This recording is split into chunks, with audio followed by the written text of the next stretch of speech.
Mic check. 1, 2, 3, 4.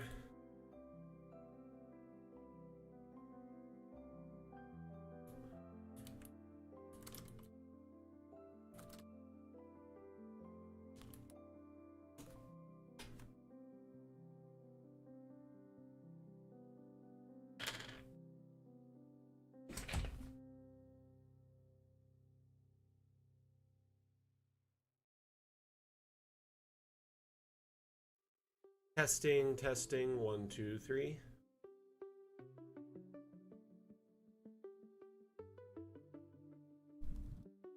Solid. Thank you for waving there. How you doing? Welcome back. Hey, Atlam. Thank you for the confirmation. Hello, Lalandra. Can't hear much good, many wow.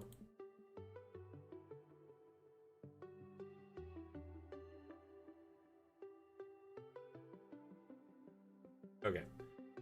Let's flip over to Lay Stream. Welcome back, everyone. Hope the video feed is coming through nice and clear. And I would just like to say welcome and thank you for the follows in the last little bit to Nimrod Black and Untold Realms. Much appreciated. If you happen to be present still, thank you very much for those follows. Gabredo, how you doing? Welcome back. We getting good video feed? Want to make sure everything's coming through at the moment.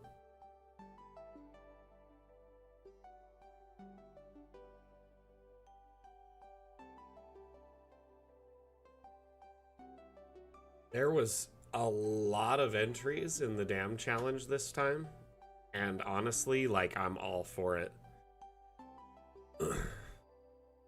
So today's stream is the Dam Challenge, so welcome back one and all. We'll just start with that first off. And for those that are new here, my name is Mac. I am the community manager for Dungeon Alchemist.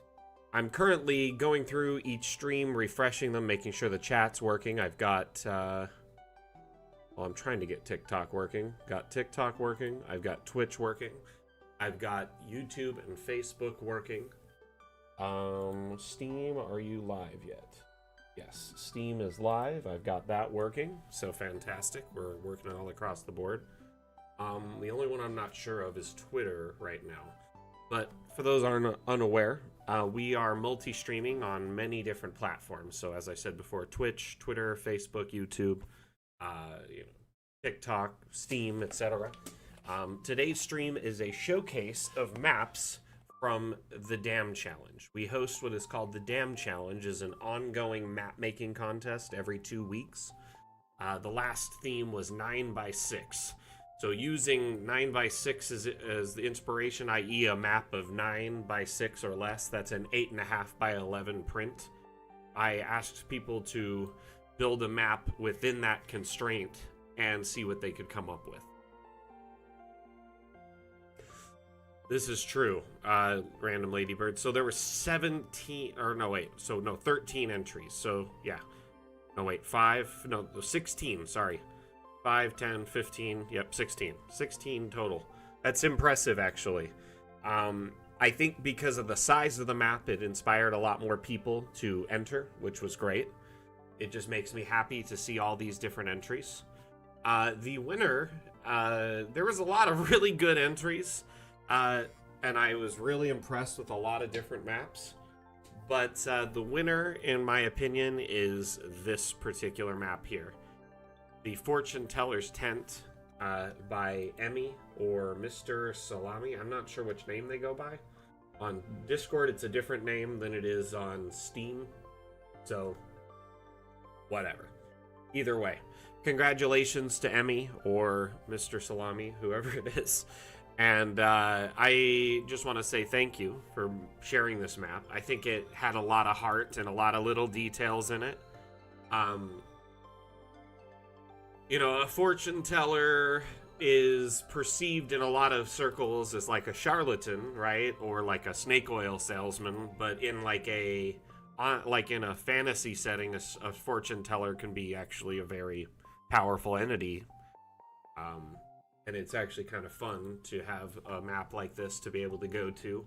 Very well decorated and like feels like lived in and used. Lots of interactable opportunities. You have tarot and different things like that. So you know what? I had an amazing Thanksgiving. Thank you for asking. I hope you all had an amazing Thanksgiving. Anyone who celebrates, I mean. And if you don't, I hope you had an amazing week. I had a very, very delicious meal that was just, like fun little thing with just my wife and my son. We don't really travel much or have many guests because my wife is immunocompromised. So even though my family may be doing something like a few hours away, we just try to do our own thing. But I slow cooked a chicken. We spent the morning, we thawed it for 2-3 days leading up to Thanksgiving. And then we spent the morning of seasoning it and covering it with butter and stuffing it with seasoning and stuff. And then we took that and put it in a crock pot. And then I put some seasoning on top of it, and then we slow cooked it all day for 7-8 hours, and the meat was just falling off the bone. It was so good. Sorry if you are a vegetarian. I'm just explaining my Thanksgiving experience, so apologize there. Excuse me, I need to blow my nose really quick. I'll be right back.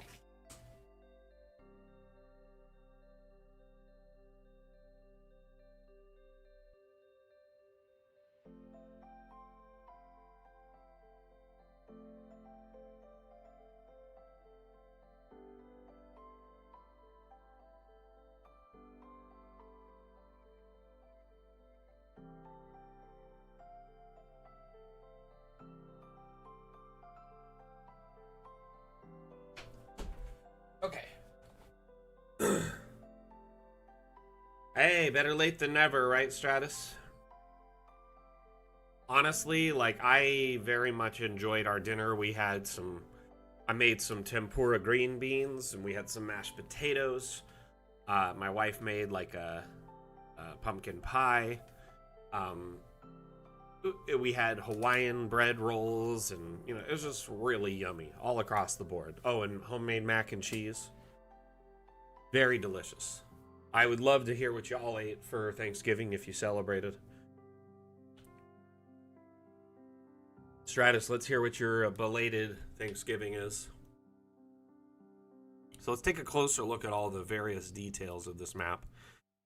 So you have some sort of mirror with a dimension swirling type situation, which is kind of actually unnerving. Here you have different tarot. What looks like a, isn't that one of those, shoot, what was it? You'd put it, it's like a little red thing, you'd put the disc in and you'd flip through the slides and you could see everything. I can't remember what it was called. I had one growing up, but I can't remember what it was.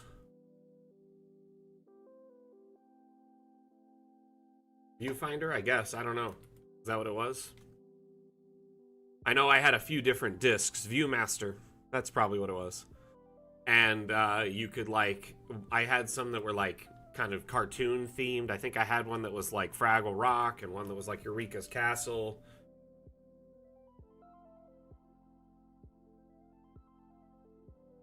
I remember playing with it when I was 4 or something.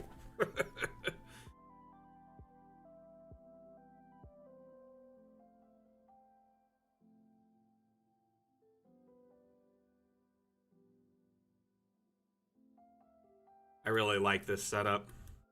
The tarot is a nice touch. Really just adds a lot of detail. The little various, the little kitchen setup here with all the yummy snacks.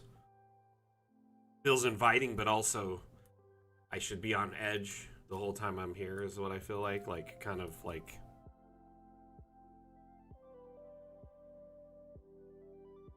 I know that my family had a slide projector too, so a lot of our pictures, my grandparents at least, they'd get them converted into slides, so they'd have the film You know, negatives and then slides and then also the prints, like the pictures.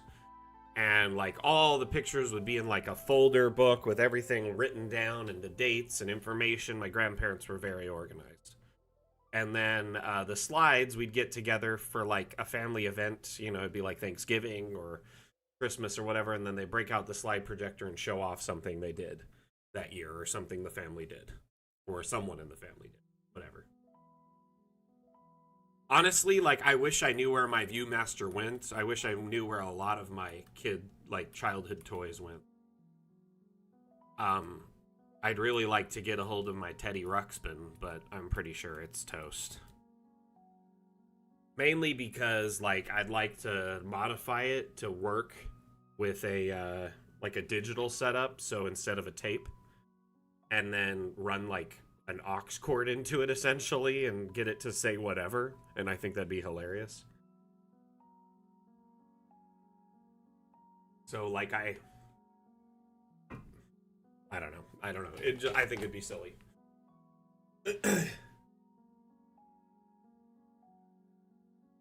So when the ancient elder millennials and Gen Xers were growing up, there was some interesting toys that because they were just starting to get into electronic toys, right? So they were merging all these different things to make new and unique, interesting toys. And one of them was Teddy Ruxpin. It was like a bear, like a stuffed animal, but it also was animatronic.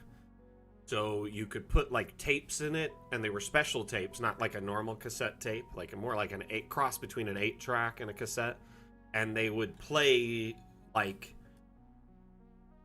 little stories, and the bear would animate and talk, and its eyes would blink. It was like a Furby before a Furby.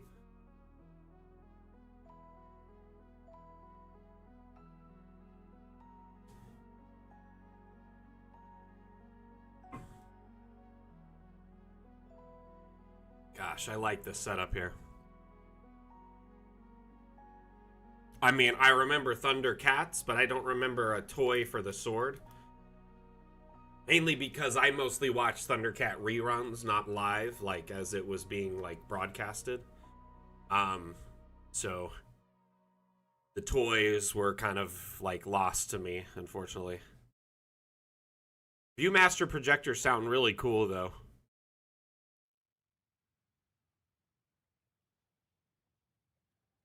That's really cool, Gamroot.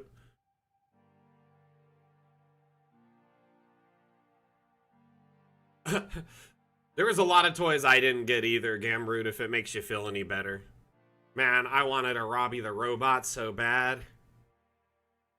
Bryn Stoll, thank you for the like. Much appreciated. Much appreciated. Over on Facebook, thank you.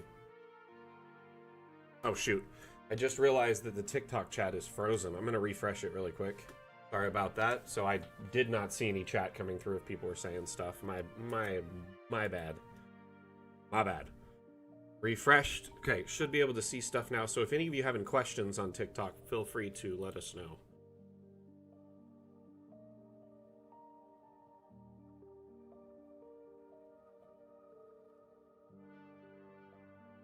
You had a Robbie the Robot? See, I get to be jealous of you for something. Robbie the Robot! It like was a little Nintendo accessory that could do stuff. It's pretty cool. Nintendo makes good stuff, man.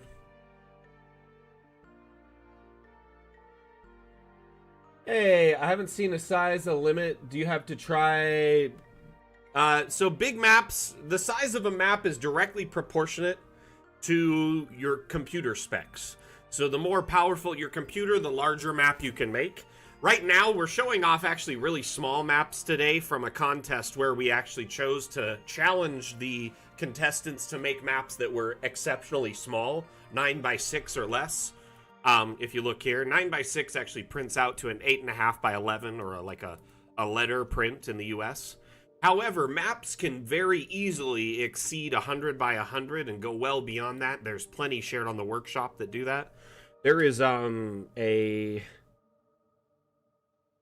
feel like there's an overworld map of like Zelda. This one here. This one's 256 by 88. You can definitely get rather large with maps if you want to. But You also want to make sure that you have a computer that can back up all that that stuff.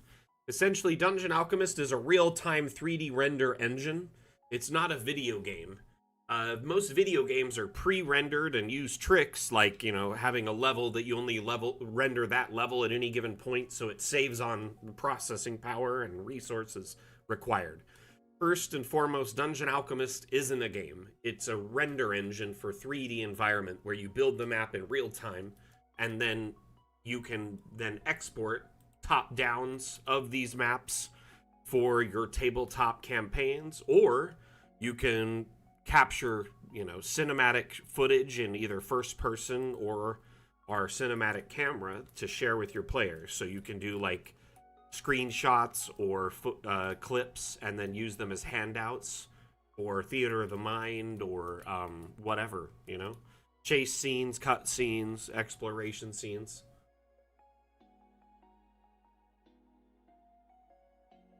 You got the ARC 770. So my son, I believe, has the ARC 750, the older one, and he can run DA on it rather well. How much RAM do you have on your computer, and which CPU do you have?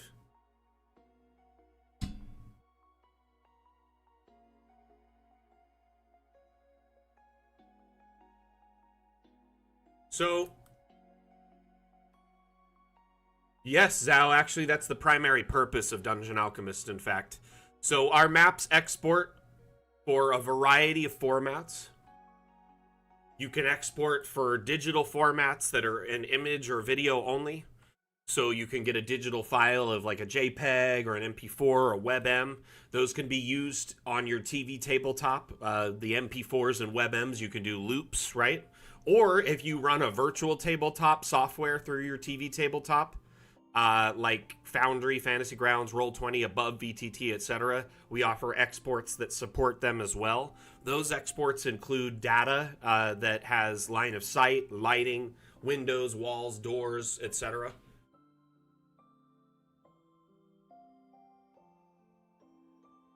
I honestly, in my experience with the ARC cards, as long as you keep the graphic drivers up to date, they are rather snappy cards. My son has one, loves it. He's been very happy with it overall, and he likes the light settings on it because you can kind of customize it.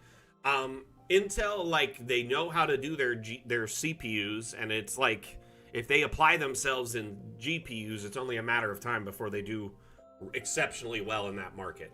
But I think overall it's a good card, especially now that the drivers have been very, very much refined and updated.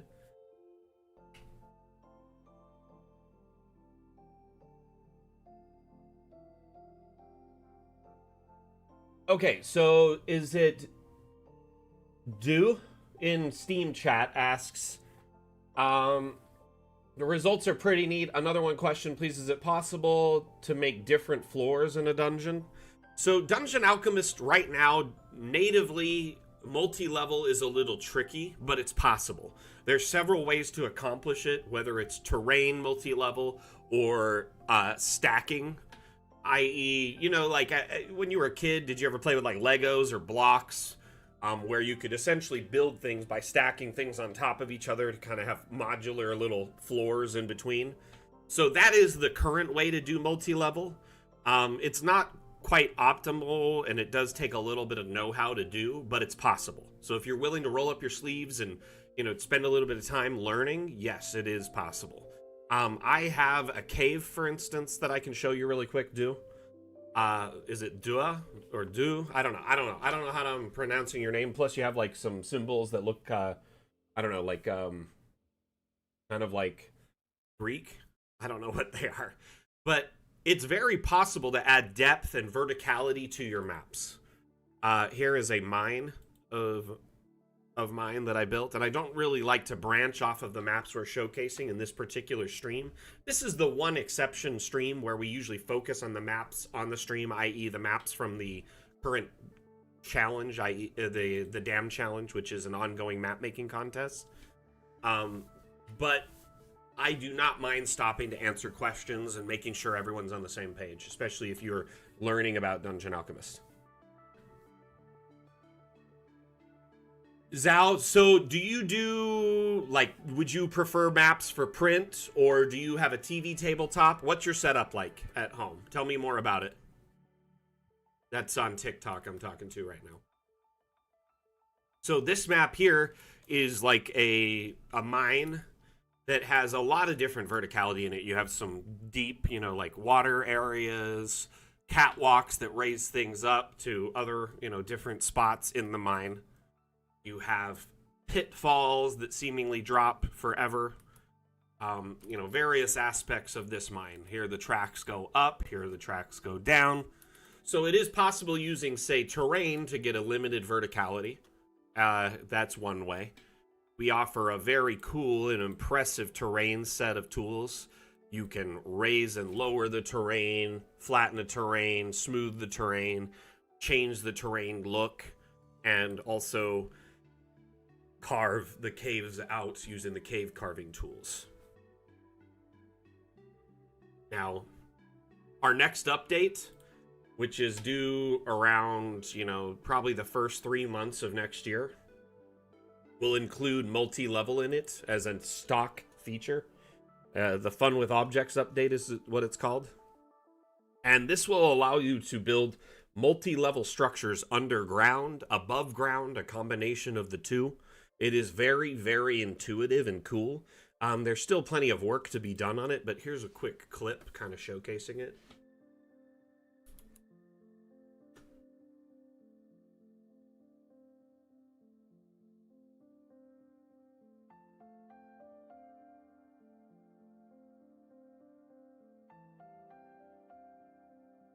This is a multi-level tower. This is very early alpha footage.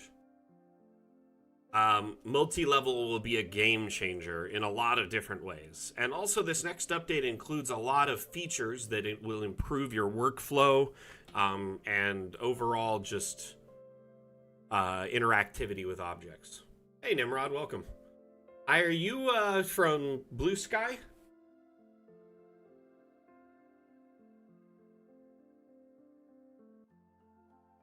Awesome, yeah. Hello!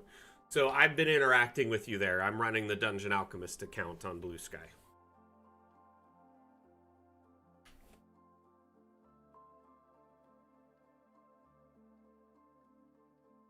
Nice to meet you. My name is Mac. I'm the community manager for Dungeon Alchemist.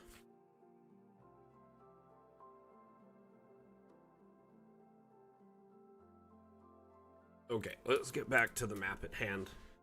So this map, absolute stunner of a map. I think this fortune teller tent was really well designed. Lots of interesting decor, useful, lots of use of, third-party assets from the workshop, which really mixes it up and adds a lot of fun to it. Oh, hey, Mosey Poe. Sorry. Hey, thank you again for hanging out with me last night. So I streamed a bonus stream last night at like 2 in the morning, my time, till like 4 in the morning.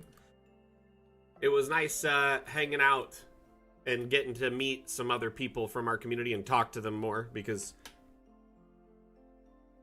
Anyway. So, I've got one more map to show you if you're still around really quickly. And I think you'll like this one a lot.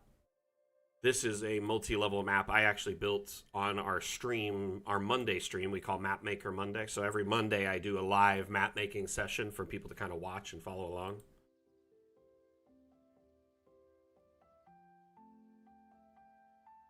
So multiple levels in a map, the like generation for it isn't available yet. It'll be available in the next update. That's what we were kind of discussing, Polaris. Is that our next update will include like intuitive multi-level generation that's underground, above ground, combination of the two. To do it right now takes a little bit more know-how and work, and I was going to show you how to do that.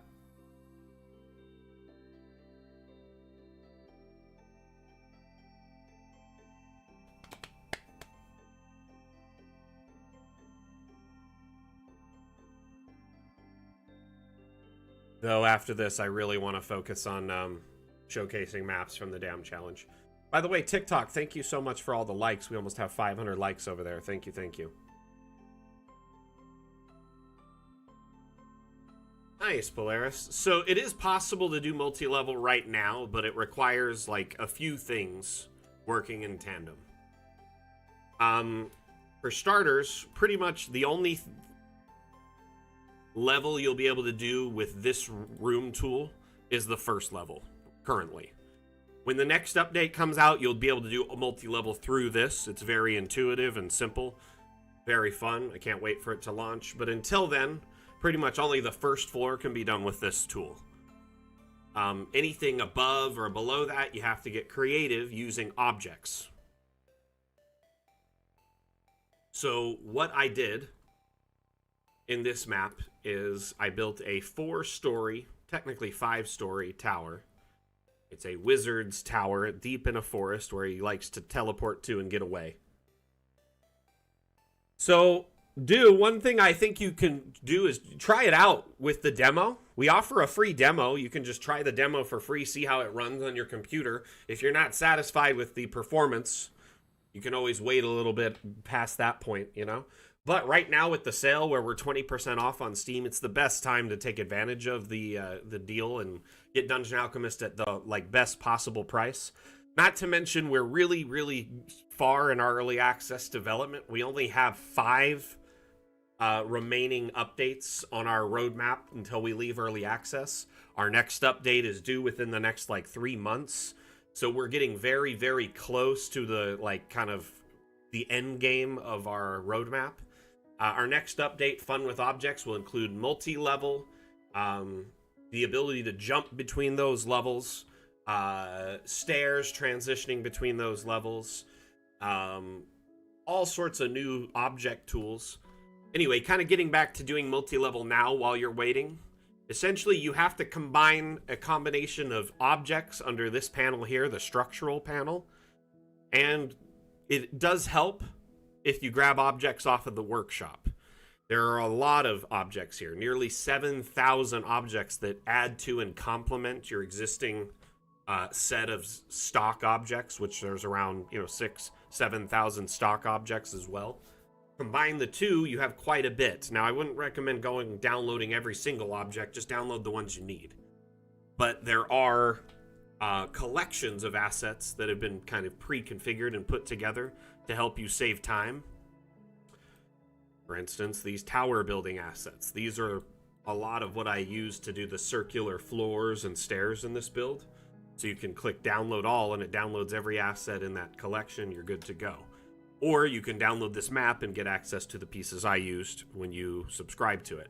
So the first thing you need to understand is if you want to move objects up and down and more freely, you need to be able to disable collisions. Under the object panel here is the collision toggle.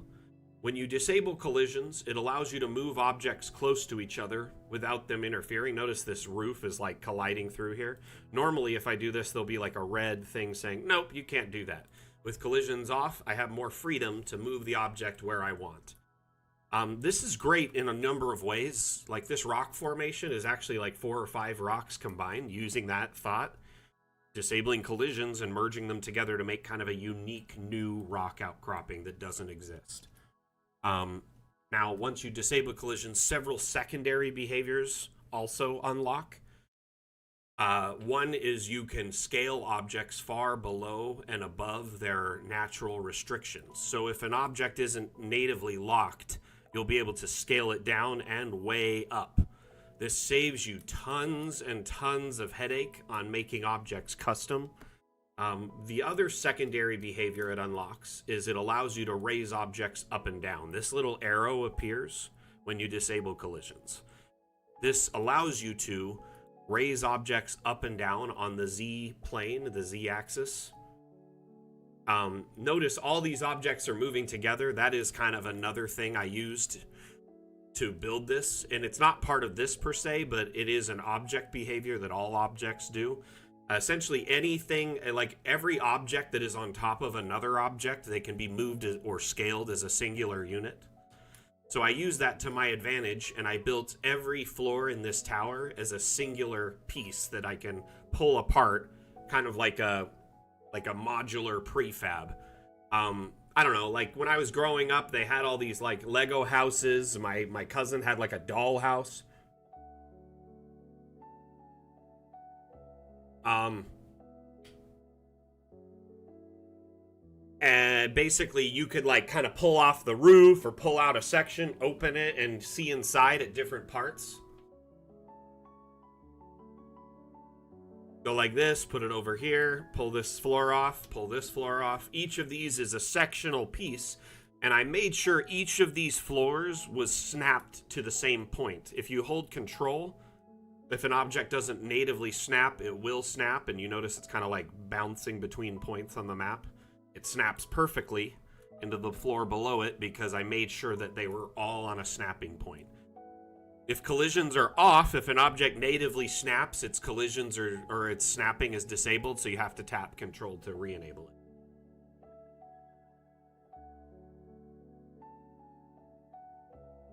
Now, there was just a question as to if an object is, can we like make custom paints, whatever, frames?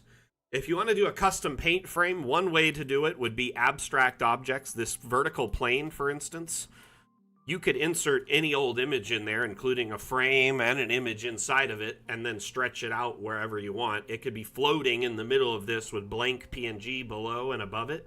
There's a template for it right here that you can click on. It goes to our website, opens up this object's kind of template window with all the various abstract objects. These are essentially objects that you can plug images into.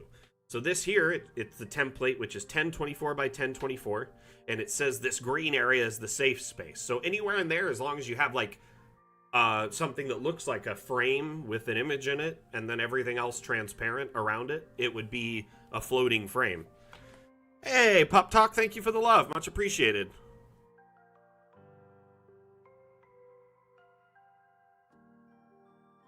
So, I mean, you could insert any image in there or a frame with an image in it.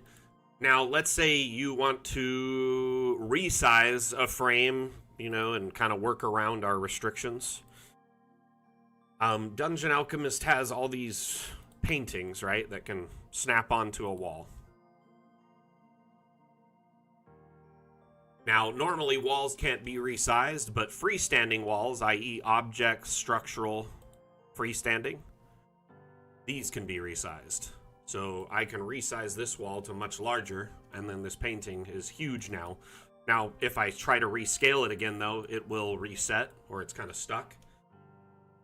This is kind of a workaround for rescaling wall-sizable objects, or wall-mountable objects, so like shields, torches, etc. And remember, freestanding walls, they can be scaled, they can be rotated, they can be lifted. So these are great for like city walls or adding walls where you need like sharp angles.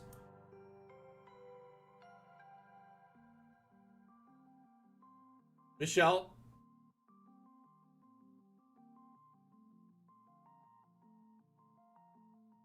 What question did you have, my friend? Sorry, I missed it. Where is this question at?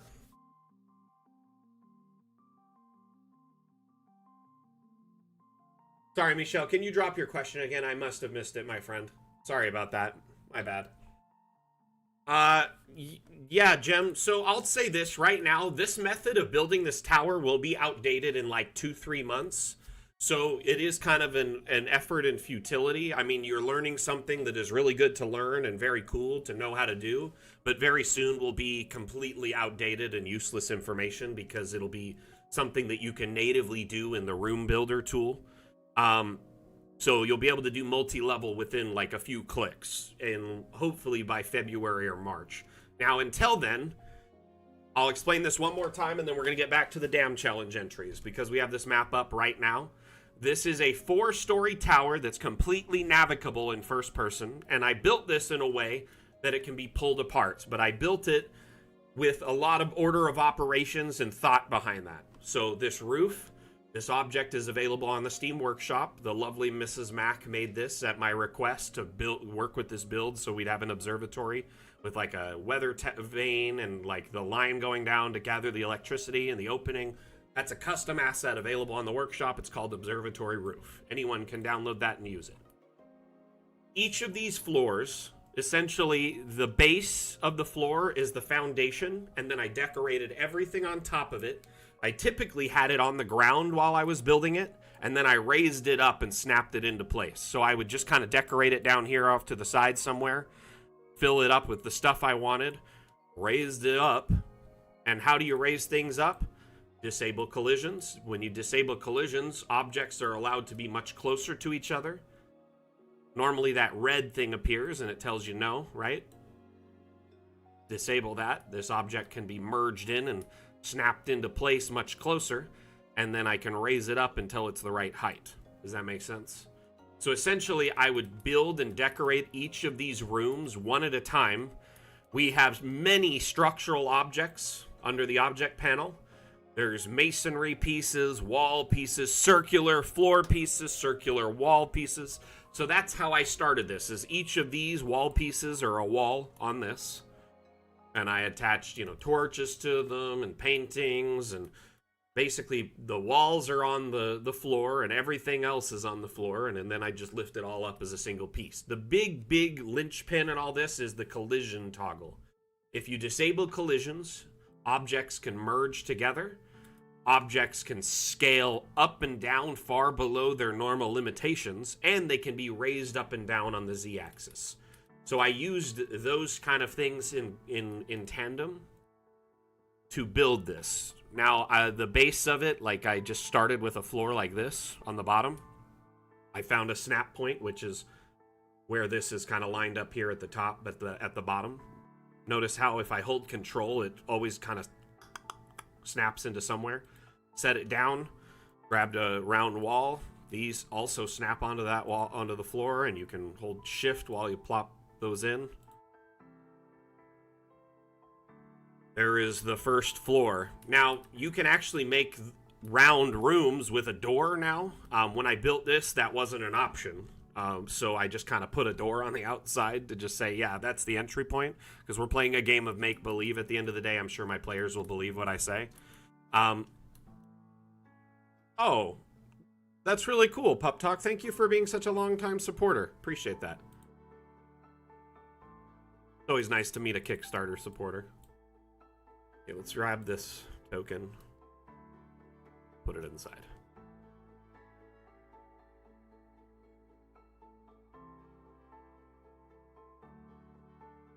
Transporting? What do you mean by transporting?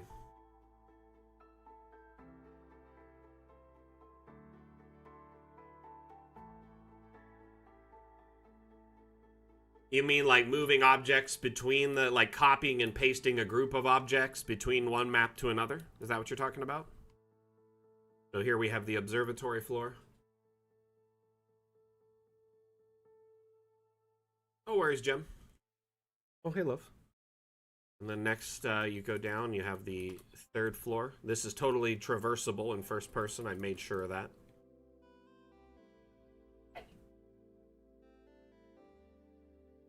Got a little visitor.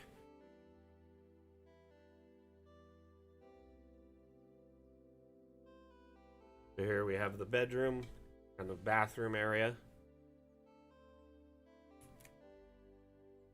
No worries, no worries.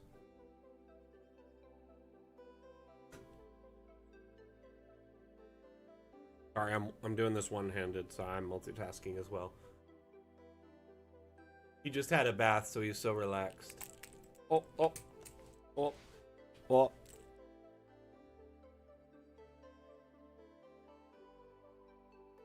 He's being cute.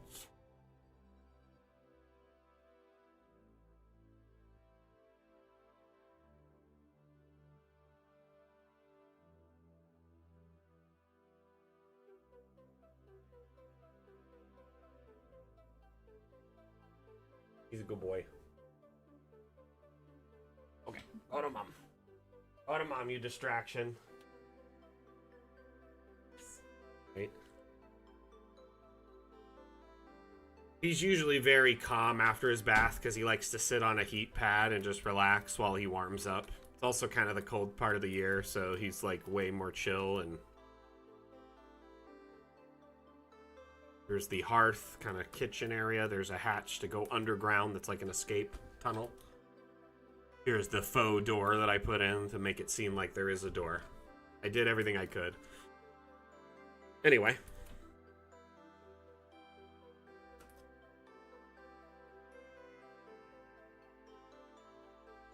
Okay. Let's get out of this map, back into damn challenge maps. Again, I love answering questions during any stream, pretty much. But during the damn challenge stream, we do need to focus on showcasing entries.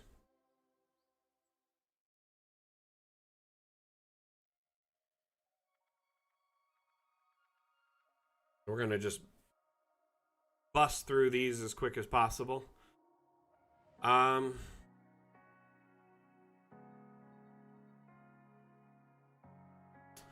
Okay.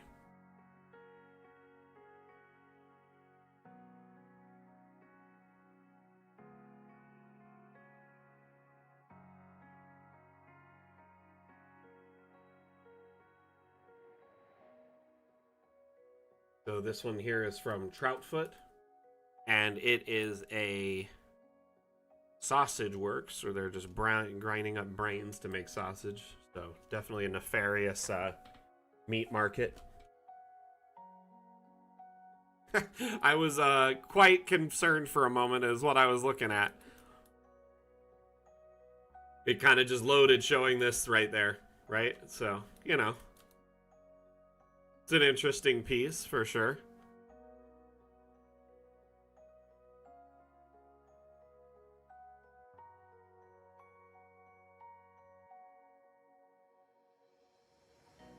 I think Troutfoot's approach is to do kind of like an art piece with it, you know what I mean? Sort of make it a sort of a statement to a degree. That being said, I'm not sure.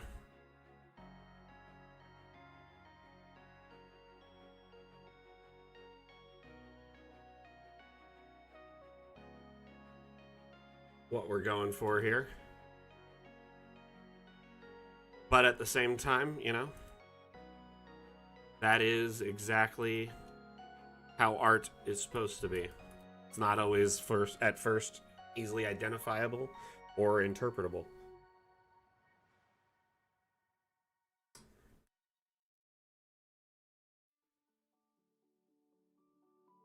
So I guess we get to see how the sausage gets made with this map. Quite literally. So let's talk about the other streams while we're taking a look at this map. We host several streams per week. Mapmaker Monday every Monday. Office Hours every Wednesday. And then an alternating stream every Saturday. So every other Saturday is the Dam Challenge, like today, where we showcase maps from the Dam Challenge. By the way, the Dam Challenge is an ongoing map-making contest every 2 weeks. We pick a theme, challenge creators to make a map within the constraints of that theme, and the rules placed forward. The winner gets a $10 Hero Forge gift card that allows you to import a token from our partner, Hero Forge. And your map is promptly featured as the first map of the stream and in our weekly newsletter. So it gives you a little bit of notoriety in the community, some bragging rights, etc. And it's just kind of a fun way to challenge yourself and make something interesting. So the most recent challenge was 9x6. I challenged our community to make a map that fit within the constraints of 9x6 or less, meaning you have a very small amount of space to work to make your map. So that's why all the maps you're seeing today are relatively small, because they were designed to be inside of said space. Speaking of which, I kind of want to come up with a new idea while everyone's here.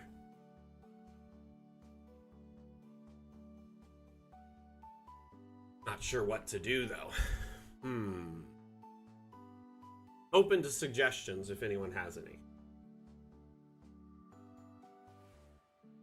But I essentially want to come up with something. I love that there was a lot of entries. There was like, 16 entries for this Dam Challenge. That's a really good amount. I'd love to try and get something, that gets a lot of entries. I think the size was, allowed more people to enter, this, dedicate time to the task. So it might be nice to consider something to that degree. One thing I was considering is like a general store or something along those lines, so we would get a whole lot of variations of shops. but general can be taken whatever. You know, it's kind of quite literally or otherwise.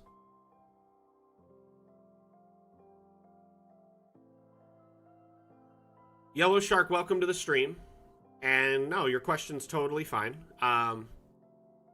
Basically, the Dam Challenge is a map making contest we host here on our streams and in our Discord. In our Discord, we have a channel set up called the Dam Challenge channel.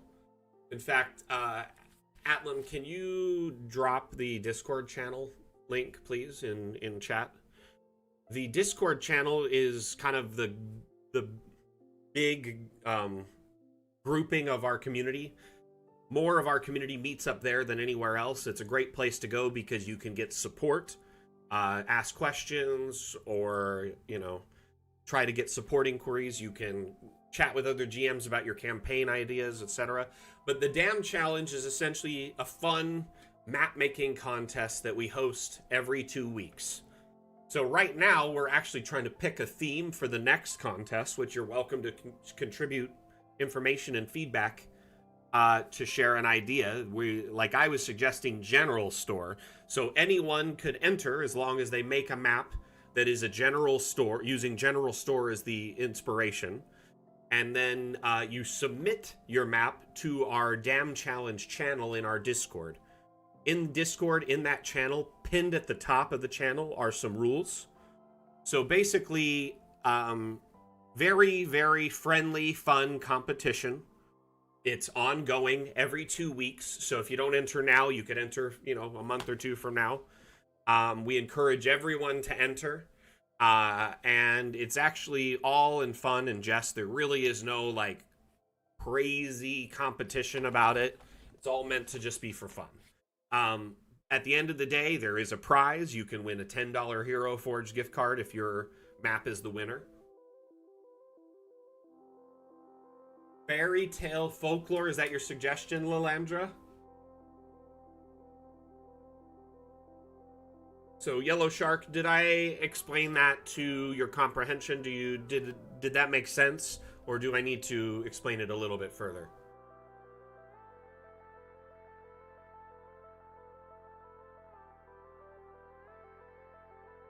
Okay, perfect. By the way, welcome.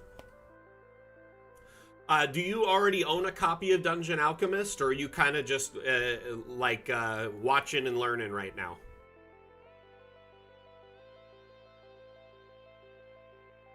Because in order to participate, you definitely need a copy. It's, you know, that's not like we're forcing people to buy one. It's just a community-only initiative.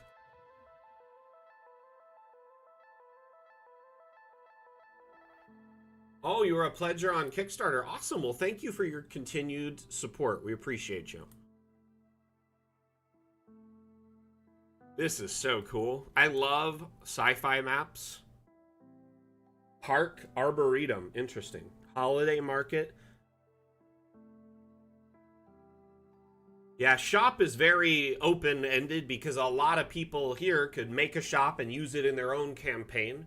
Or maybe if you're a map maker for, you know, like, instead of just for your campaign, maybe you make maps professionally for sale. A shop is very useful in that end. You know, I'm sure anybody that you sell maps to could use a shop. Can I do a fly walkthrough? Yeah, let's try and get inside if we can.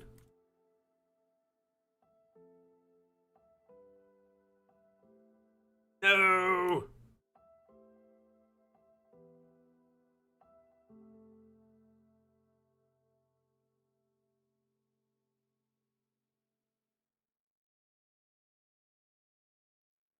Might have to delete a window to get in.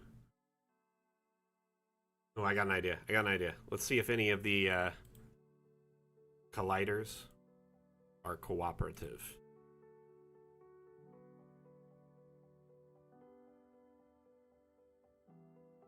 There. I just put a token inside. Sweet. Oh, that's cool. I like that cockpit. That's neat.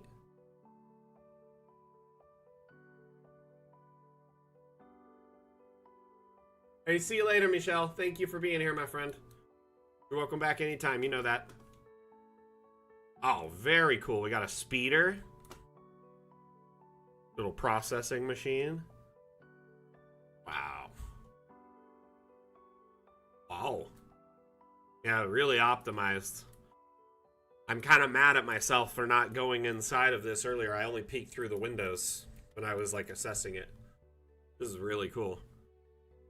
One thing that's really neat about Dungeon Alchemist now is because the addition of the asset importer and the asset browser on the Steam Workshop, you can import custom assets of all types and aesthetics. So here we have a poker table. Here is a spaceship. Here's a gun. These things are definitely not fantasy aesthetic. Like a lever action Winchester rifle is definitely not fantasy aesthetic. Okay? That is like the gun that won America, that won the West. So it definitely has its own theme and style. Hey, Ricky, welcome back. So using assets from the workshop, you can then make sci-fi maps. They won't be generated via the room generation or anything like that, but it is possible. So the asset importer allows you to import custom 3D models. So if you have the ability to sculpt or craft 3D models of any kind, you can import STL, FBX, or GLTF/GLB files. That includes like simple flat gray models in STL, full color FBX, or animated GLTF models. So essentially you have a whole assortment of options. And as you can see here, there's turrets and satellite dishes, cockpits. All of these things were imported through the asset importer. This is not a stock piece.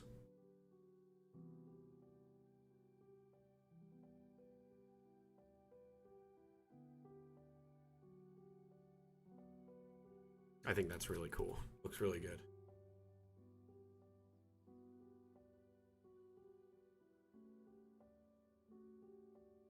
Currently, I'm not aware of anyone that's uploaded an animated sliding door, but it is possible to import an opening and closing door through the asset importer. Most of the sci-fi assets, like the walls, are usually just like a wall. There looks like that's a door, but I don't think it actually functions as a door. You know what I mean? Someone would have to make an animated version of it where this opens, disappears, like goes into the wall or the ground, and then comes back up. Hey, Polaris.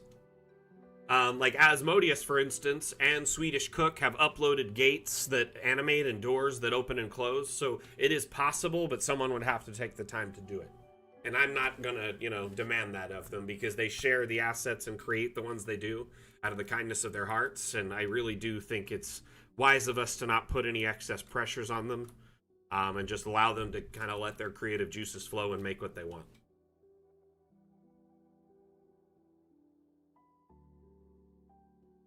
So the asset workshop, the browser, the asset importer, this is a collection of community assets. These are all shared by our community. So these 7,000 assets here, community shared. So that gate right there, that's a swinging gate, like the one like I was just saying, that's community shared.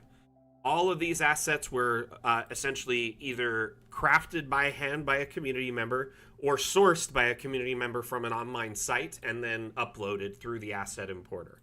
So there's a tool here under this tab that says Asset Importer. It allows you to import 3D models, attribute information, tags, search terms, etc.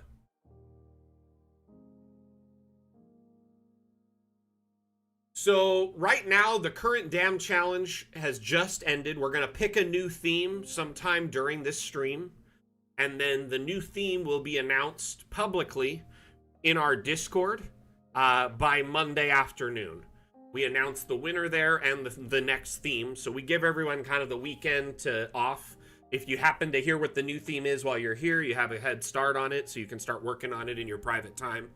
But basically, from the time I announce it till the next Dam Challenge is roughly 2 weeks. So from today until you basically have between now and it would be the 13th of December to submit the next entry.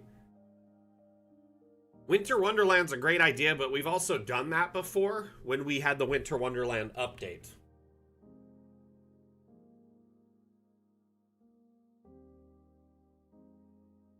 But yeah, Polaris, I hope to see you enter sometime. In fact, I would love to see everyone here try their luck and enter. It's always fun to put yourself to the test and just see what you can come up with. The damn challenge is really just a friendly competition. Really not much on the line at the end of the day.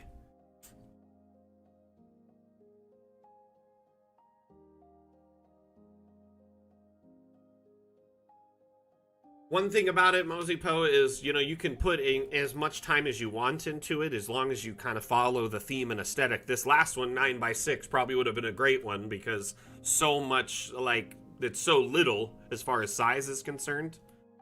This one was so good, but I had one minor complaint. Yeah, the day does need more hours, though. I totally agree. Even as someone who works for DA, I barely have enough time for my own session prep. So my biggest concern with this is the creator took some liberties in the 9x6, right? And it extended past the boundaries with this object. So the map is beautiful, beautiful verticality, stunning build. But I was a little kind of like, okay, there's this much off the map. So it ends up being like, you know, 3 or 4 squares over. And when you go to export it, unfortunately, it's cut off even at normal borders. Even the tip of it is. Hey, Geronimo, how you doing, buddy?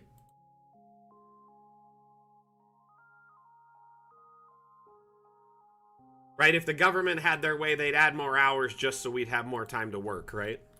Less time to play. So right now I'm open to suggestions for our next theme. So we've had a few. My suggestion was General Store.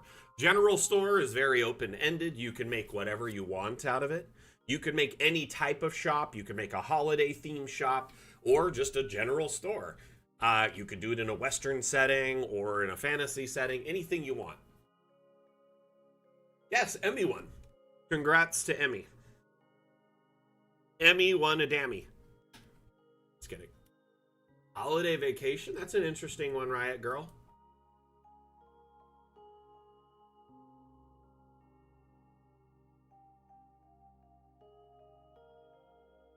I really love this map, though. I love the whole little port set up here. See, that's the thing. I always try to pick something that's very useful to the community as a whole. Sometimes it's themed. Sometimes it's like themed to the holiday. Sometimes it's themed to our updates. Sometimes it's just a generic theme that anyone could use.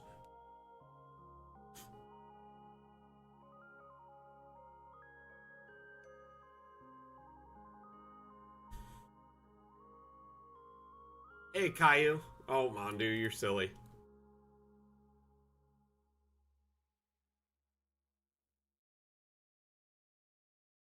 Yeah, it could be a store to buy generals.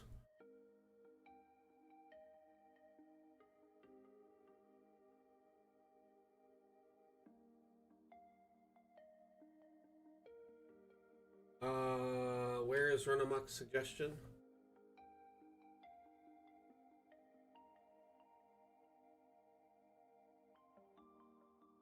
So this one here, some serious force perspective went into this. This is like a whole valley.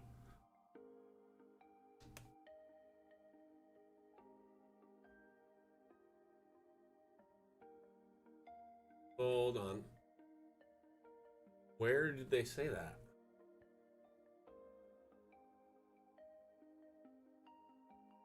Run amok, run amok, run amok. I don't see his suggestion. Where is it? Am I crazy?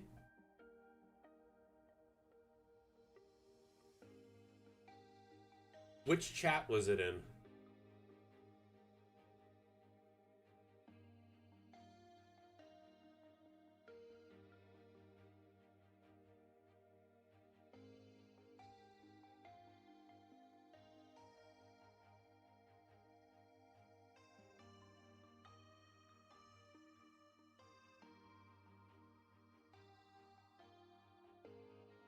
Was that an idea we came up with a couple weeks ago? I kind of vaguely remember talking about it.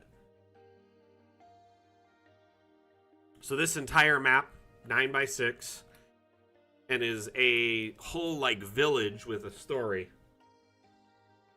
Gotcha. Okay, yeah, I vaguely remember talking about that. Let me explain this first and then we'll get into that. So it's got 7 points of interest. No, yeah, 7 points of interest.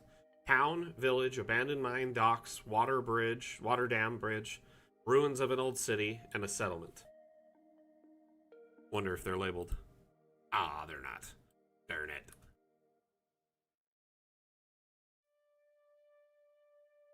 Isn't that so great? Like a little bit of everything. I like forced perspective. It's a good way to add a lot to the map. Oh, yeah, that's fun. I like little worlds in a small like setting. Kind of like a shoot, what do they call it when you like build it in like a box and you can like look in and it's like a whole backdrop. Can't even remember. I swear I made them in school like a bunch of times. Diorama. That's the word. It's on the tip of my tongue, but you beat me, Mosey. Thank you.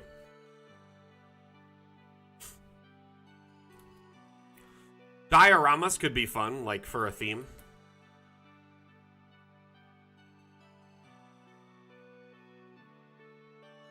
Have you seen the map that is essentially could be a book nook on the workshop, Mosey?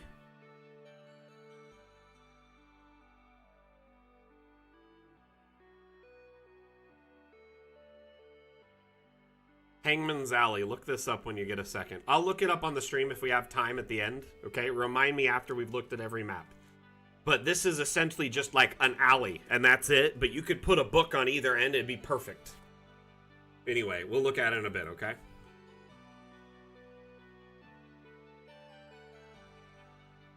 Riot Girl, you're still here, right? This map was lovely. Hey, TikTok, thank you for the likes. Only thing is, and this is not a complaint, it's more just a suggestion. If you update the skybox to the new version of this one, it has a one-way dome that you could see in from the outside at all times, but then when you're inside, it looks like the dome. So it allows you to export in top-down without the dome being visible. It's very cool. It actually was just uploaded by Asmodeus last week. Very interesting asset. And I believe he's going to start uploading all of them. But this one here is the skybox for the night sky. Notice the difference here? It's like a full dome. Yeah, it's brand new. You wouldn't even know about it. That's why I'm telling you. So now you know. By the way, it is possible to update your workshop maps, and I'll teach everyone how to do that momentarily. So essentially, the difference between this is it's a one-way mirror or a one-way dome now. I'm going to download this. The skyboxes are very cool, Thrash Metal Man.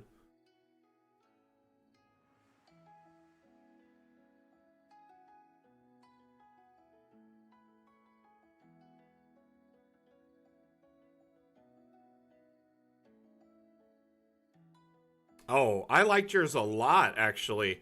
Sorry, I had to put a name to it. This is yours right here, right? Thrash Metal. We'll get to it soon, my friend. We're going through them one at a time. But yeah, it was definitely a really nice build. So if you look at this dome piece, right? We just delete it so we can see the map. But I'm going to put this other one on. Disable the collisions. Put it around the outside edge. And now, no matter what angle you're at, you can see the map from the outside. Top down, it'll always export with it present. Watch this. Like, or visible. And if you spread it out further, you won't see this. But depending on how big of a border you do, you may not even see it at all. Does that make sense? And Asmodeus is going to be starting to upload these in all the old styles into the new ones. So they'll be one way like this. So let's pop a token in here and take a look at it. I really love this map. The aesthetic, the coloring, the detail. I love this use of the playa, the Fey playa. It's a very underutilized terrain. And I love when I see it. That is a skybox, Scarlet. It is on the workshop.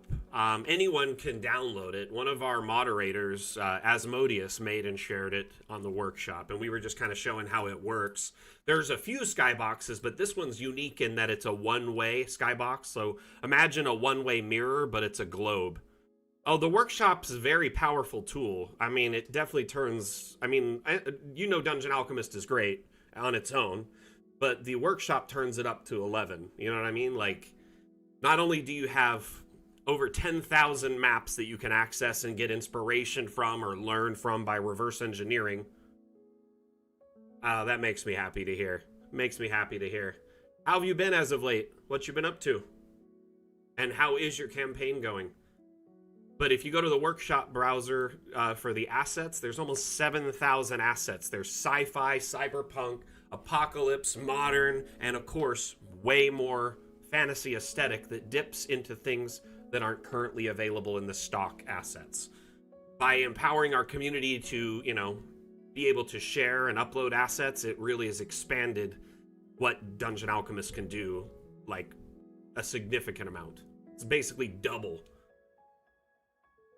So with this skybox, it's impressive in that you could see through it and then still see in top down, but then when you're inside as a token or a camera, you only see that when you look out. It's very nice. I like it a lot.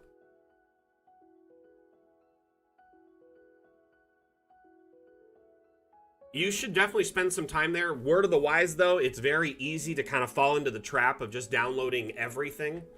The problem with that is the assets on the workshop, despite our community's best efforts, not all of them are really great, like, are optimized that great. Some of the assets are very large. Like, there's assets that are a couple hundred megabytes. I mean, most Dungeon Alchemist maps are like 5 megabytes or less if it's all stock assets. So putting that into perspective, it can really start putting a drain on your system when you have a bunch of unoptimized assets or hundreds of thousands of extra non-stock assets.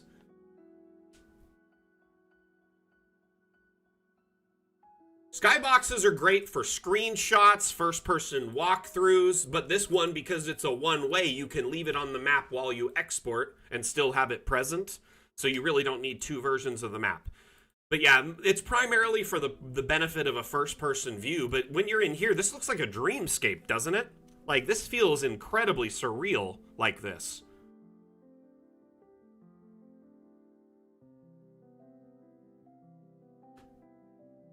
So there are different skyboxes. One of the biggest downsides of Dungeon Alchemist, and I'll say this openly as a staff member, I don't mind pointing out our flaws because we have room to grow. And we are pushing towards these different, you know, endpoints that are much better. Skyboxes are on the to-do list. Right now, when you get to the edge of a Dungeon Alchemist map, what happens? You see this dead space, and then it goes to the end of the canvas, and then it's just more dead space that's like a different color. It's really immersive breaking, right? So with skyboxes like these, or if we add more in the future, this will help tremendously.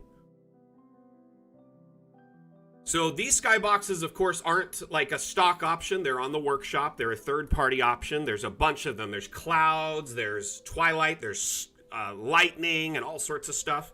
Very cool, interesting take on, you know, the ability to add a skybox yourself. Riot Girl, thank you for incorporating a skybox in this map because it really was a great conversation piece. And I hope that didn't take away from your build because honestly, it really is a stunning, beautiful build. Is that what you were going for? Yeah, this is a gate, right? It's called Death's Door.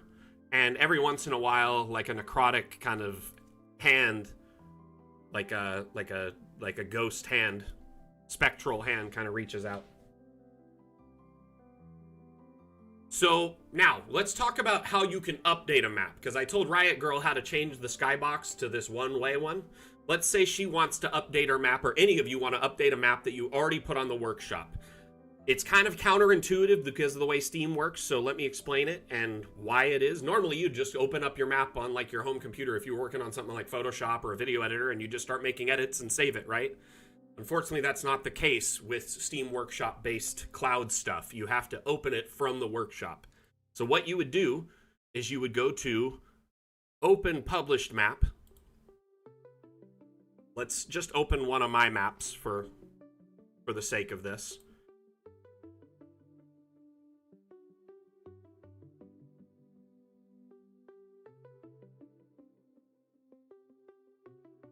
Now, in this map, let's say I didn't like where this building was or something, and I wanted to move it, and then I wanted to update that, right? I'd open the map from the workshop first. Go to Open Publish Map, find the map that I want to update from the workshop, open it. Now it's opened the file from the workshop, i.e. it matches the build on the workshop.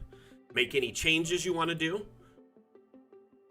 whether it's one change or 100. Now remember, while you're doing these, you can always file, save as, or save and make a local save as a localized backup, but you always need to click Update Published Map when you're done making all your changes that you want to update to the Steam Workshop. You click this, you can, change the screenshot, change the name, the visibility, the description, and click Update. It will send the new updated version of the map to the workshop. Then that means anyone who's subscribed to it will automatically get the update the next time they open DA. It's good to do this if you have a map that's popular, that a lot of people are subscribed to, or an asset that's, popular, a lot of people are subscribed to, because if you delete it or just make a new version, people may never see it. Updating it allows them to get the updated version without doing much harm to the overall, base and fan base of the map. So, moving on to the next entry. Yeah, Scarlet, that's a great use of the cinematic and first-person cameras, grabbing some shots and, putting those into your VTT as like a handout or something like that. I've also seen DM stream the first-person view to their players over like Discord and stuff. It's pretty fun. Before we look at this map, I want to show you all some teasers from the next update. Take a moment to kind of showcase some things that are coming in the next update, which I know a lot of you are very anticipating a lot, right? Multi-level is a big part of this next update. This is kind of scuffed footage, early alpha, beta, so there's missing textures, but it is very much indicative of how the process is going towards multi-level, allowing you to traverse between the spaces, build between the spaces, have ceilings, floors, staircases, etc. I mean, this tower is easily 5-6 levels. I was playing with the multi-level build that we have available, our internal alpha build, the other day, and I built a structure that had 5 levels underground, i.e. under the ground, under dirt, and then 7 levels above. And underground, I had made offshoot tunnels going off of it, like hallways and corridors and stuff. So it was like a full-out dungeon down there. I mean, they'll be integrated. So Chris Mendoza asks, do we know how those maps will be integrated into VTTs? They'll be integrated in the most universal, simple way possible. So we use the KISS methodology, keep it simple, stupid, because ultimately, at the end of the day, we want it to be as universal and work with as many VTTs without having to rewrite the whole code from the base up or reinventing the wheel. What it'll do is each level will export as let's put this into terms. So if you're if you use a photo editor like Photoshop, right, or a video editor, you use there's layering tools, right, where you have one video level here or a photo level here with an effect on top of it, or this image on top of this image to get different composites. So each of these levels is on top of each other, and they will act as a separate level of export. So when you go to export at level 7, it'll export just that level at that height.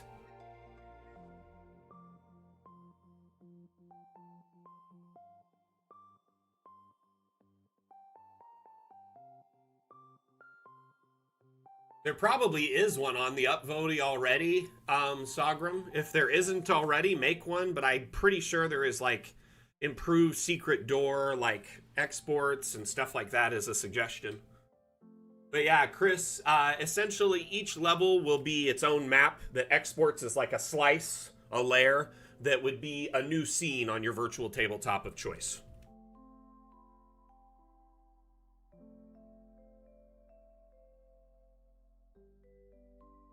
if that makes any sense.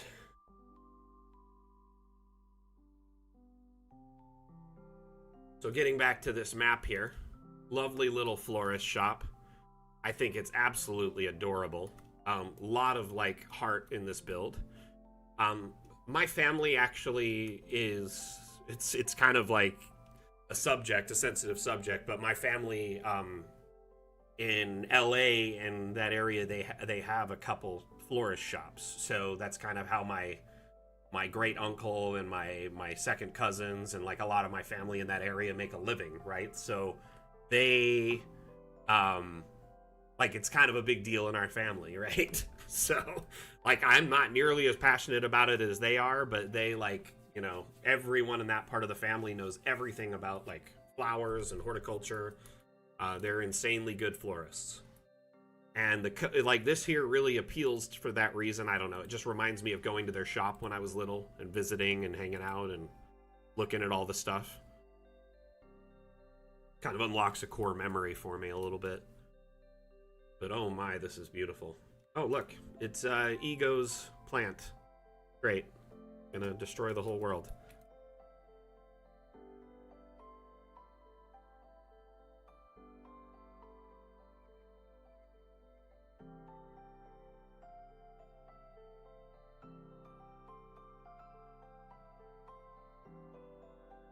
You know, we do have like simple parcels that are stock objects that would probably work, like these. Like that would have been okay for a parcel.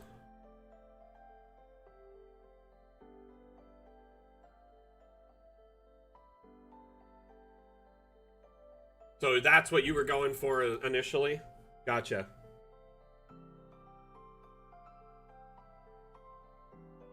I love this map. I think it's adorable.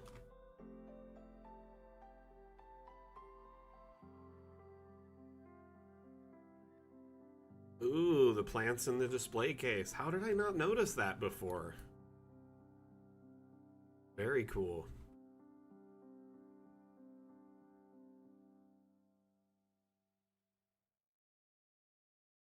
I just want to say thank you for everyone that's in attendance right now watching. I hope you're enjoying the Dam Challenge as we showcase all these amazing entries from the 9x6 Dam Challenge theme. I also would like to try and put more effort into picking a new theme. I really am set on General Store, but if as a group, y'all can convince me of a separate theme that you can pick as a unit, you know, and agree on, then I'm open to something else. That Run Amok one, I do remember vaguely talking about doing some kind of like a generate and then each person gets a room. The problem with that, and I thought about that after the fact and I remember this, I put some thought into it, is I could generate a structure. Oh wait, no, the way we were going to do it was we just generate one map and everybody makes a different version of it. So what I'm thinking is I would like to do that, but I also want to make sure we have a little bit more literature around tracing, both in the wiki and video tips available. And I'm working on a series of new like short tip videos to kind of walk people through the basics of DA that they may miss or not understand, or, you know, not know because it's something they overlooked. There's a lot of little cool kind of hidden gem features in Dungeon Alchemist that are easy to miss. Anyway, moving on. This map, absolute stunner. Thank you, Random Ladybird. Audrey too.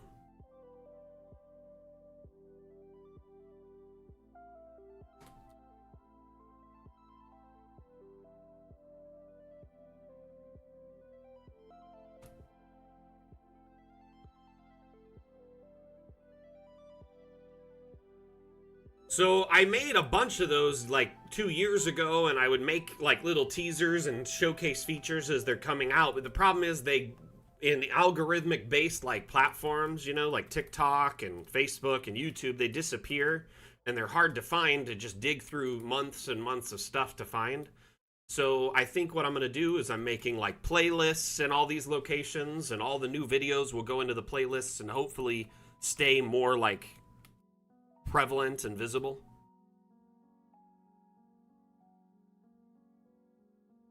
Apothecary could be interesting. I mean, a general store could be an apothecary, though. General store kind of leaves it open to whatever shop you want to make. I was hoping to do like a little shopping theme because we're going into the gift giving season. I was going to give people an opportunity to do that. You know. Oh, gotcha. Oh, okay. I couldn't see it. Feed me, Seymour.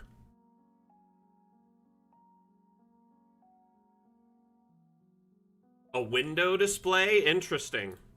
So, like, ooh, so it's like, kind of like how shops would do, like in New York. They make, like, epic, like, window displays.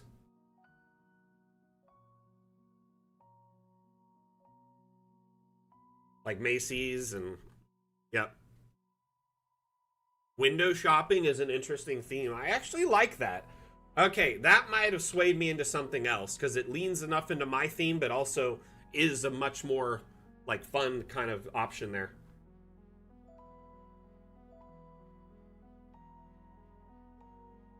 Something like a farmer's market. Interesting. That could be cool.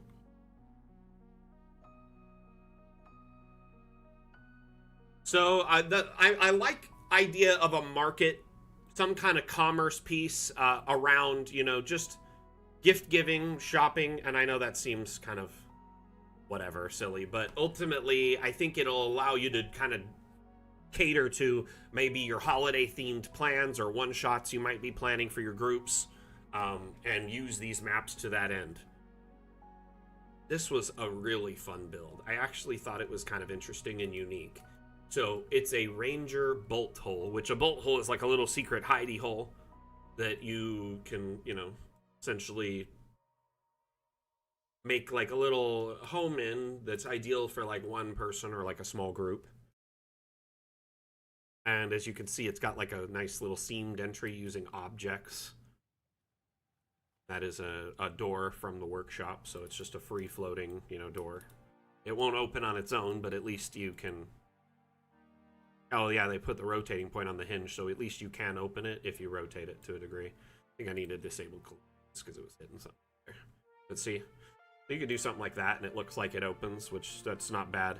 So the person who uploaded this was smart and put the rotation point on the hinge. That's really clever. Yeah, I know, Nimrod.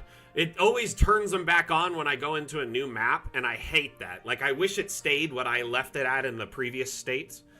So I wish that it would, like, either there was like default settings that I could set and then that's what it saves at, or it saves the previous state no matter what. Yeah, same. I just hate that every time I come into a new map I have to turn it back on. It should remember what I did in the previous map. Does that make sense? But I think that's little things like that will add as we get more and more closer to the end of our early access cycle and get closer to full release. Honestly, like, a lot of times I'll suggest features due to mine or current community members' frustrations.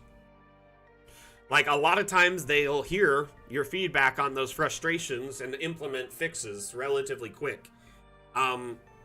Just a few weeks ago, we had a dev on the stream, Quentin Van Ravels, as a guest, and we were talking with him about how there's some frustration with how the object brush skips a little bit when you paint with it. It, like, kind of has, like, a little bit of a, like, from the point you start painting, so I just clicked it, it has, like, 2.5 feet before it starts painting, right? And basically, it's like a safe zone, and we talked to him about that, and he said, oh, yeah, that is silly, and he played with it, and he has a fix that'll be implemented in the next update. So, just based on community feedback in that stream, he immediately turned around and implemented a fix. It's actually very nice to like see the devs take our feedback and suggestions and implement updates and fixes in real time. I honestly really like it. I really think it's a simple but elegant map. And I think this is how a ranger or a druid would definitely live. You know, very low impact. Simple, like, you know, they would invite people over, but it probably has like a dank smell or not that inviting. So if they did come over, they wouldn't want to be there long. That's kind of the whole point. Has there been a mad scientist challenge? Oh, it was, Mondu. We had like a grid that we put on a map with like a measurement tool, and we were like trying to see all the different ways and the distance. And then we showed him that. He's like, whoa, okay, you convinced me.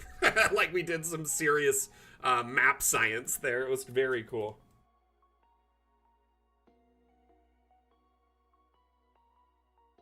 Feature request for the collisions? What collisions? What are we talking about? Did I say something?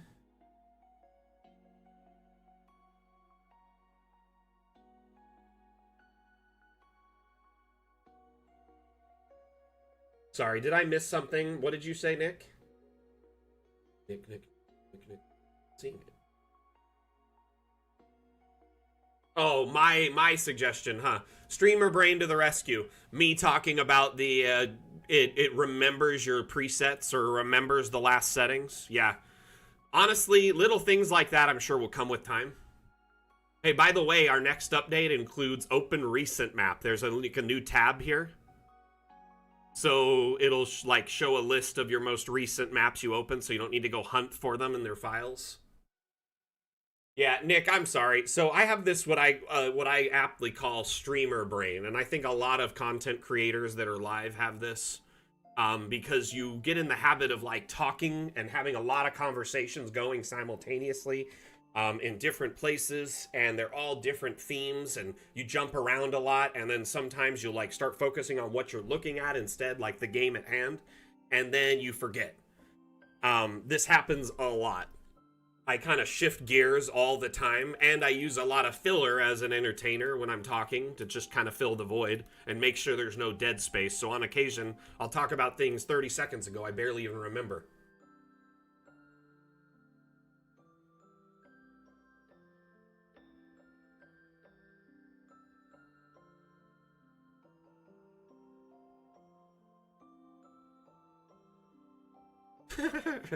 Yeah, right, Mandu? So whenever I do that, y'all can make fun of me and say I've got streamer brain or, yeah, whatever. Anyway, it's silly to me. I have fun with it. I own it. Okay, this next map, if you have a arachnophobia fear, I would ask you to avert your eyes for the next couple of minutes. You can leave your audio on so you know when we're done with this map, but you may want to step away because there is a rather large arachnid on the map as a centerpiece. So I'm just warning anyone who has that might be have a problem with this in advance, okay? So we're going to load this up now. This one's shared by Coco. And it's an interesting build. Gives me Wild Wild West vibes.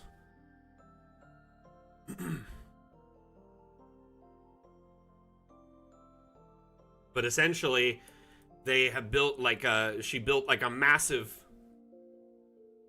what is like a war rig on the back of this arachnid, which would be a terrifying thing to be on top of. Like, on an elephant is a terrifying war rig.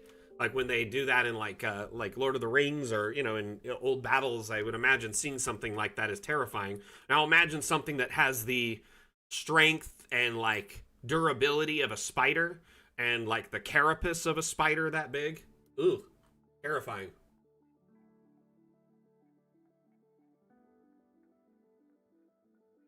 I mean, really, Troutfoot, there's only been, what, 2 Swiss families? It wasn't like a big trend. I think it died off really before it got too big.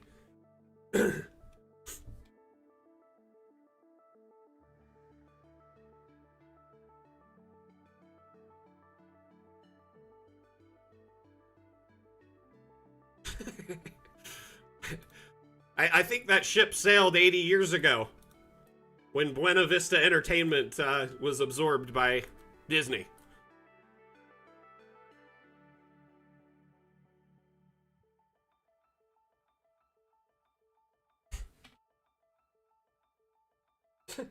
But yeah, you have the Swiss Family Robinson, right? They were the castaways who built like an epic treehouse in the middle of an island and then fought off pirates and defended themselves. And then you have the Von Trapp family, who were a singing family who, you know, did their business. For a while, there was a little bit of a push. Yeah, I don't think anyone would have messed with the Swiss Family Robinson if they built their house on a giant spider. This is true. They probably would have had a better chance of survival. It's silly of them for not thinking of this.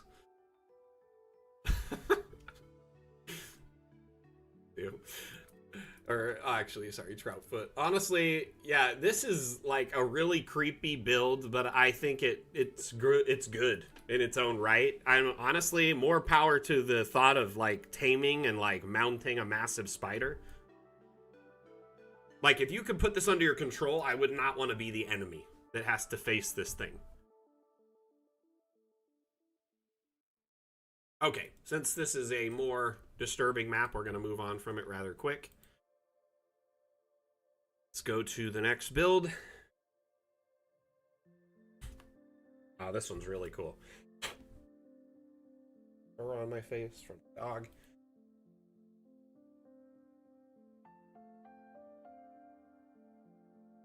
So, this one is 7x7. They actually went under the 9x6 parameters and went really vertical with it. So it's a very nice vertical build.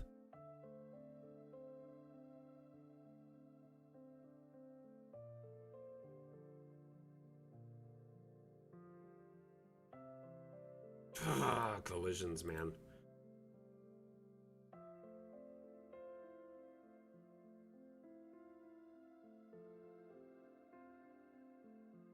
But like DA saves my grid preferences, right? So why not my collision toggle preferences, or you know, like maybe whatever I did at the terrain brushes last and the, you know, object brush presets, stuff like that. I wish all the presets saved. I don't know if it is where 9 is height. That's pretty cool. I said the height wasn't a restriction. It's all about fitting the map within 6 or 9x6. So, basically, this person decided to build up to really allow them to have more options, which I can appreciate. Here, let's see how tall it goes. Great way to tell, right? Come in here, grab you a customizable cube. Customizable cube, guess what? It fits. Side here first. If you have the grid on, it fits inside of a grid perfectly. So that's a 1x1. Just keep.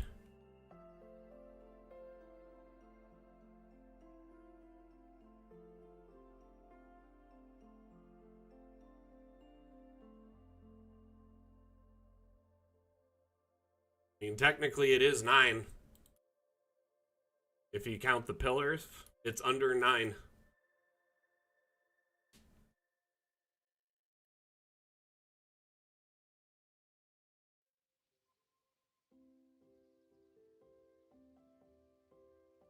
I mean, realistically, Moseypo, all this is a lot of stock objects. But it's mostly objects under the structural panel, like these freestanding walls. These snap onto the existing ones and stack up and up and up.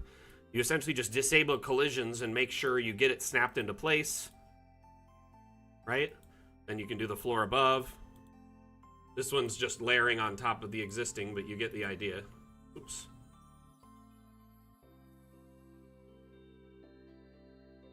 Having some trouble there. But it is rather easy to just build upward until you reach the camera limit. DA has like a vertical camera limit until the next update, at least you will.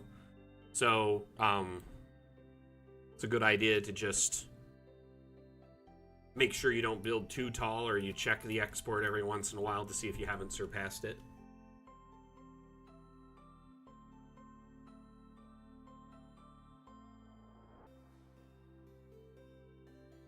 Yeah, you gotta get a little clever with it sometimes. For sure.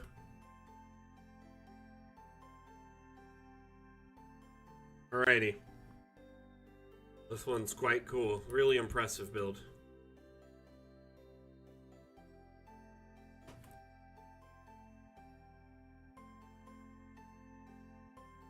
What do we got next?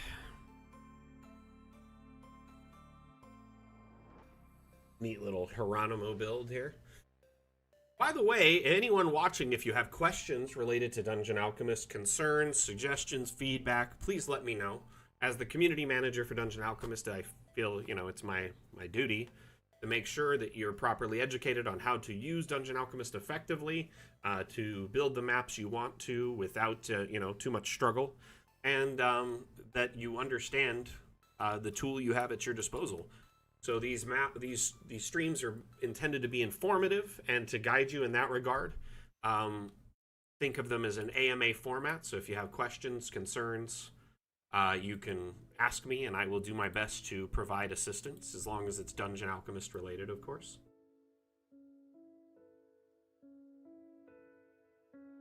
Oh, I might have missed it. My YouTube chat has been messing up. Let me refresh the multi-chat, because I don't think I've seen YouTube chats come through for like the last 10 minutes.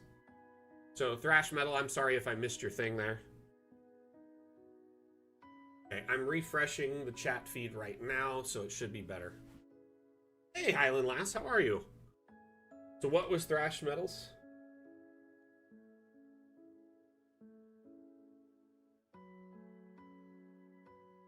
I won't be able to see it unless you copy paste it. Oh, gotcha. Well, I want to make sure I get your answer, so I apologize there.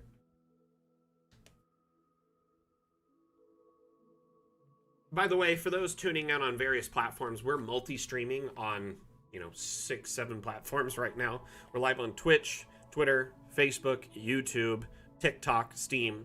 So, if there is, questions are coming in and chats coming in on different platforms. If I'm saying names that aren't in your chat, it's not me talking to myself. I promise I'm not crazy. I'm talking to other members of our community and other platforms. Really like this map a lot, Hieronymo. You really lean into the green lighting a lot for mood lighting, and it's always interesting. I like it. Hey, see you later, Stratus. You taking off? Have a good evening. Right? It's a nice little, this could be just the basement of like a pub, or it could be a barn, or, a warehouse adjacent to in an industry district or whatever.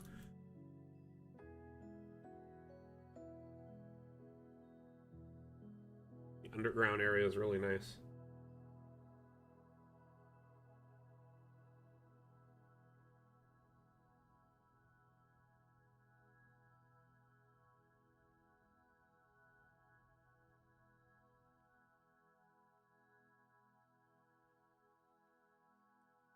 Did you by chance upload the maps to the workshop, Highland Lass? I know you upload a lot of your work there. Maybe you have a backup there. I'm sorry you lost that. So what happened? Did it get corrupt on Roll20 or something? Highland Lass says, I've lost my festive game on Roll20 with the DA maps in it, wondering if I'd been too zealous in cleaning my games up earlier in the year, going through all the games in case it was in one of them. Oh no.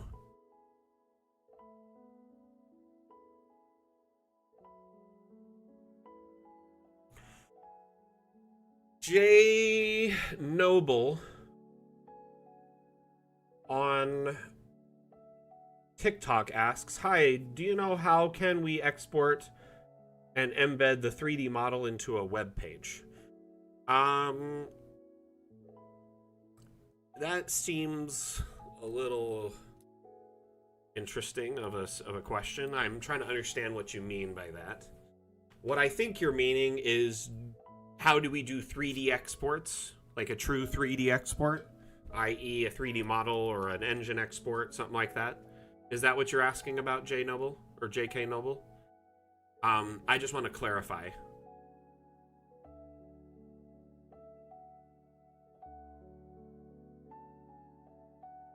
All the little cages.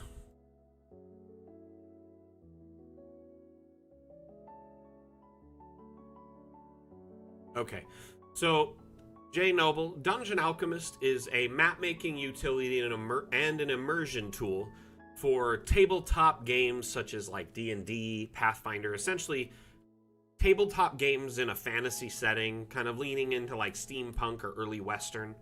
I mean, this could easily be like Victorian and something like that with the aesthetic it is right now. our maps are intended to be exported in top-down. You can change between a flattened top-down or a more 3D perspective like this, where it's kind of like a fisheye 3D.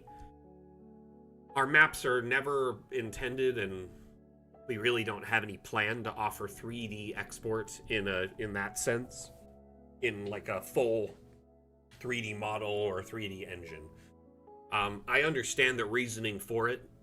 Typically people want that so they can make a map in Dungeon Alchemist and import it into their like game development engine to use as like the foundation, or they are doing something like they want to 3D print this so they can use it as a setting for their tabletop campaign.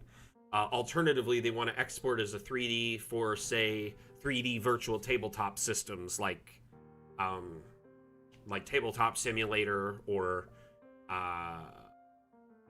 Incarnate, or not Incarnate, what is the other one? There's a few of them that are 3D that are available, but really most of them don't offer 3D import. So it's kind of in its infancy in that regard. So unfortunately, Dungeon Alchemist was not designed with this in mind. We would have to gut Dungeon Alchemist from the ground up to accommodate to this request, which is at this point somewhat of a niche offering or a niche request. A very small amount of people want that. And that's not to say that's not a reason to invest time in it.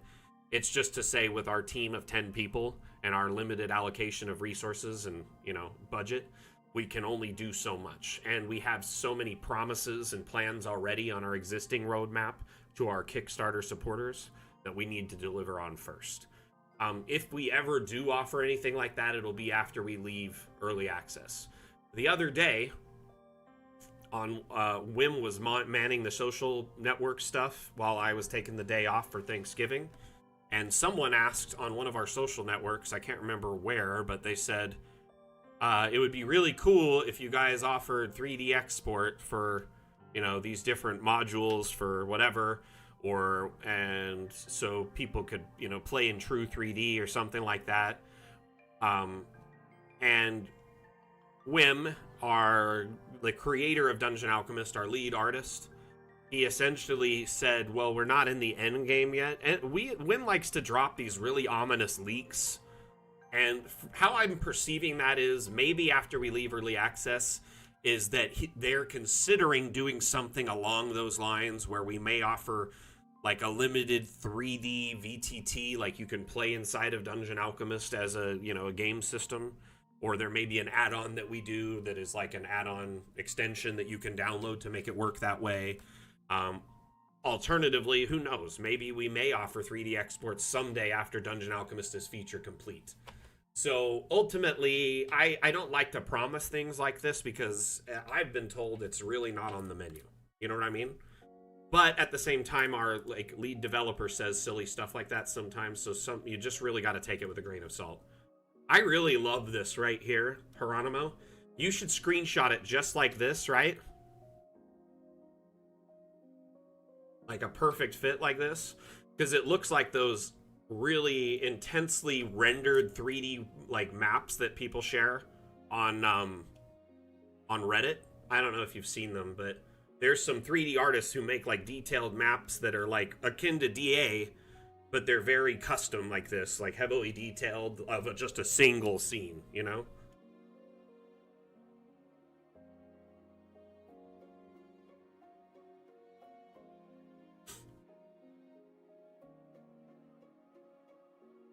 So, okay, you know what I'm thinking we'll do?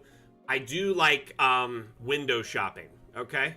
Window shopping leaves it open to making a window display. It leaves it open to making a shop, a store of any kind. And it opens it up for holiday themed stuff. So the next damn challenge is going to be window shopping, okay? My band is called The Ominous Leaks.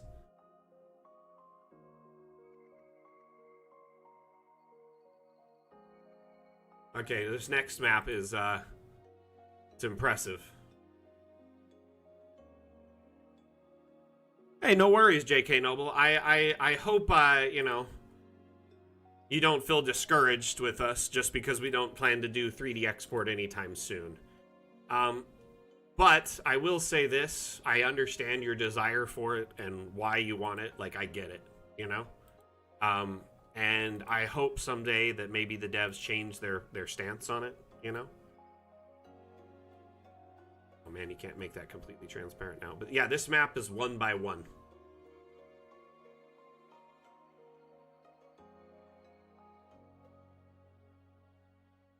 So, Cave Beast, any multi-level that is accomplished right now is done entirely by hand. You don't utilize the room generation for anything beyond the first floor. Everything above that would be done using objects that are usually located under the structural panel, because there's thousands of objects, including every single wall type is a freestanding wall, round walls, floors, etc. So you can start building different structures vertically, city walls, towers, cathedrals. There are examples, hundreds of examples of multi-level structures available on the workshop. Very, very possible to do right now. But it incorporates a few things all at once. You essentially have to make sure you disable collisions in your map. When you do that, it allows you to raise objects up and down. This little arrow appears, so you can lift them up and down. That allows you to start building up to second floors. Combinations of objects like the freestanding walls, platforms, planks, different stone constructions, wood constructions, etc., can allow you to build multi-level structures now. But I will just say this up front, takes some time to learn how to do, and each map, they vary in difficulty depending on how big the map is, but it is quite possible to build a multi-level. Think like blocks or Lego, you just stack things on top of each other.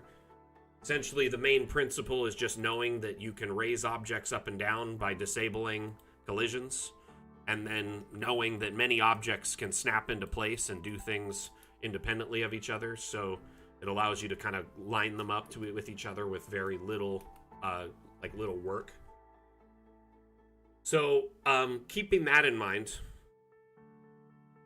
multi-level is something we've discussed a couple times this stream, because our next update will be including multi-level. So we have an update hopefully launching Q1 2025 that will include multi-level building using the room generation. So everything first floor, subfloors, going up to tower levels, all generated using the room generation. You can tell it to make blank rooms, or you can generate each room with everything in it. Very easy. It saves tons of time.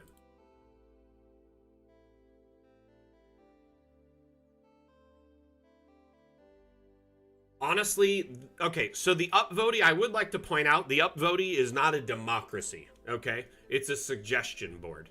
So just because something has tons of comments and upvotes does not mean it will be implemented or is even viable. There's a lot of upvotes and popular upvotes that are things the devs can't even consider yet. On the other hand, sometimes, like Atlam says, if there are little things that we can pass on that are like frustrations or bugs, sharing with me, sharing with the other devs, I take notes on every stream and I pass that information on to them whenever I can. More often than not, the devs are very responsive, especially to active bugs if they can, to fix them and patch them. If there's, quirks or problems, they'll implement fixes in the next update if they can't implement a hot fix anytime soon. So, Cave Beast, you're going to definitely want to disable collisions. When you disable collisions, that allows you to do several things, okay? Let me open a map I built that's multi-level so you can kind of see.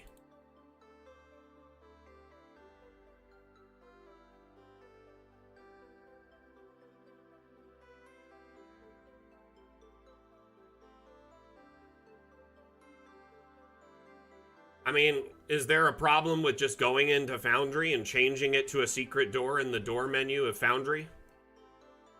I know you want it to export it, but yeah, that would require us changing our entire export setup for it, which will require development, and it'll probably be implemented in a future update. So every time Foundry and Roll20 and Fantasy Grounds makes changes to their system, we have to accommodate and make changes on our back end to update. So like things like dynamic lighting was stuff that only was recently implemented in Roll20 in like the last year. Things like secret doors or different types of wall types were implemented by Foundry in the last year. So we do have to take a closer look at that and try and fix it. I have talked to the devs about it in private meetings. They know that it does need to be updated and taken a closer look at. Whether it'll be implemented right away, probably not something that I know. Like as it stands, I'm not sure if they'll be implementing a fix for that in the next update. I do know they're going to be implementing some work in exports and kind of retooling that for tricks and traps, because I believe there is talk about possibly allowing for like tile exports or something. And I do know that on the roadmap is transparent background, like transparent backgrounds, i.e., like no backdrop, so you can do like foreground and background tiles more easily. So things like this are kind of all being placed down in different areas that kind of lead into a final thing that supports that.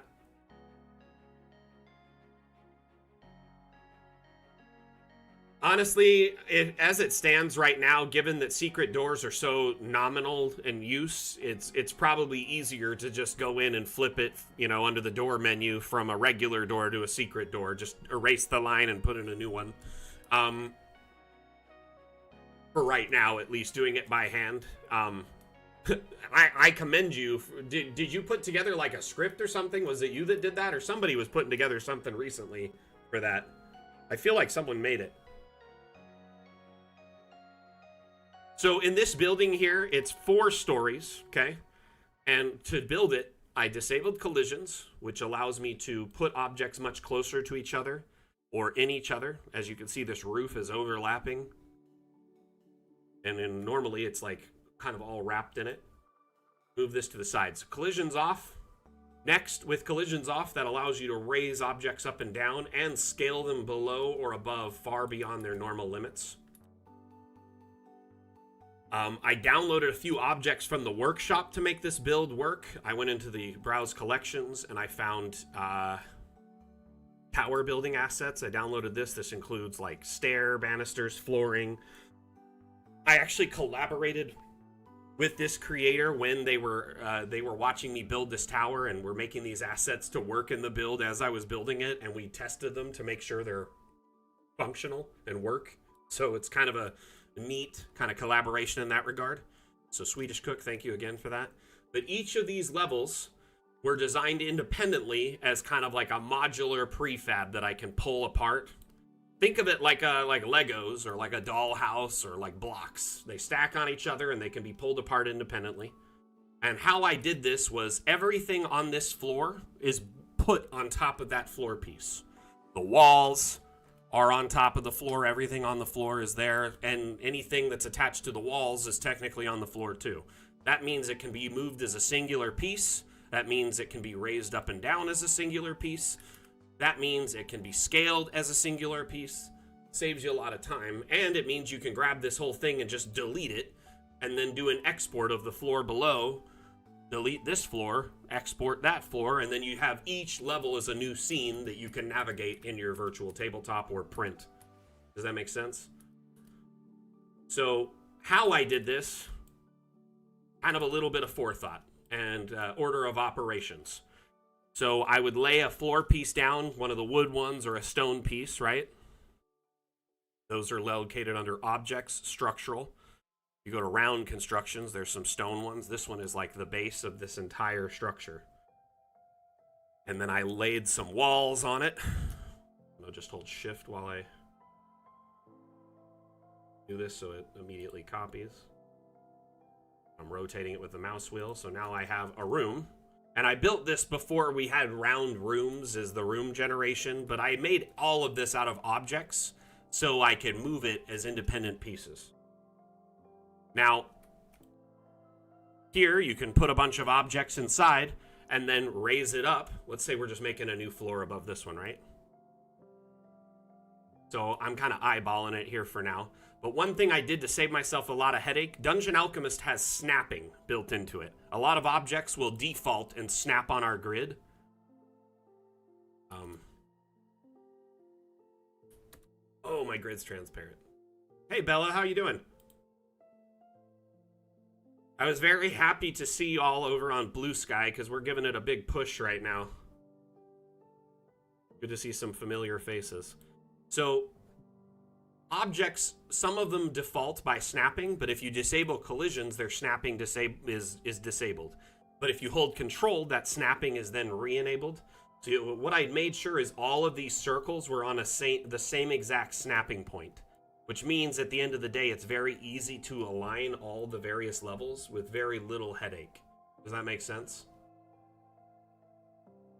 So each floor is essentially a combination of, you know, just a base floor object, stacking everything on it, raising it up like I'm lifting it with a crane, and snapping it into place like a Lego. Hey, happy Thanksgiving to you.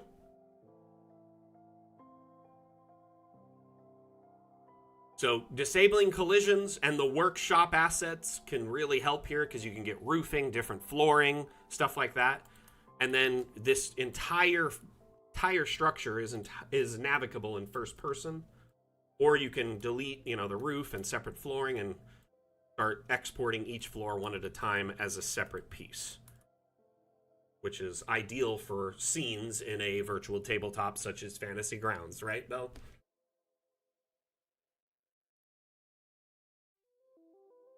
So if you go in here, we got the top floor, the observatory, which if on the roof there's a weather vane with like a wire running down. I had this run over here to an electrical node, and I put a switch there. That node interacts with these batteries, the arcane batteries, and makes these arcs, so it just kind of adds like a fun allure to it, like something's happening magical when you turn on the huge telescope to try to adjust it. We have this star chart here and some, you know, like a chalkboard with more stuff, studying, whatever. And then I have like little, like kind of treasures that may have been recovered from the beyond, you know, the astral plane or whatever. There's Eliza trapped in there, so she can't do any harm. There's a little eldritch horror in the back. Go down another level. We have the bedroom, so we've got like kind of a wardrobe treasure area with some of his magical items. Here's my puppy Seymour that was on the stream earlier.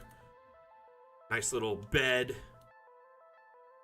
You know, sink area, bathtub.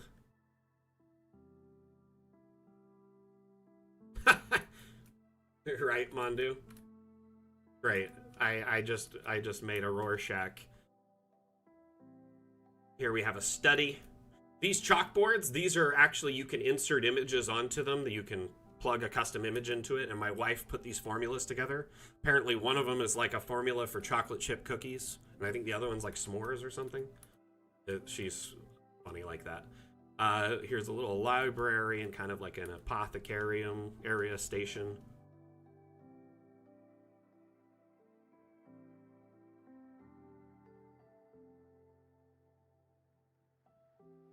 So, we are actually having objects that interact with like ceilings and floors below them dynamically cut through them or raise to the roof above. So like pillars will raise up to the roofing depending on how high it is above it. So if it's like a really vaulted ceiling or whatever.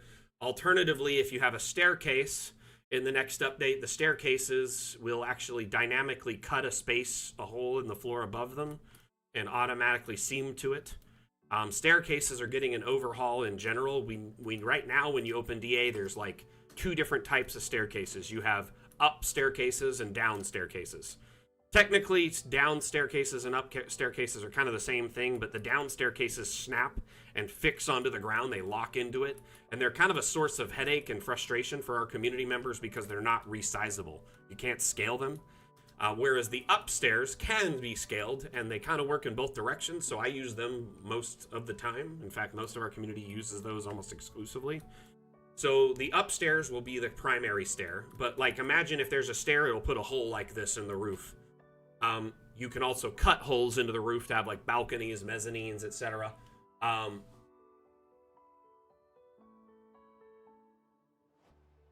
Mosey, you know you can do round walls right now, right? You can do round and diagonal walls right now in Dungeon Alchemist. ovals, all sorts of weird shapes. So you see these little dots here, you grab those, pull that in. To make a perfectly round room, it has to be an even number of squares on each side. So 8 by 8, 10 by 10, 6 by 6, they have to be matching and equally divisible. You can then generate this.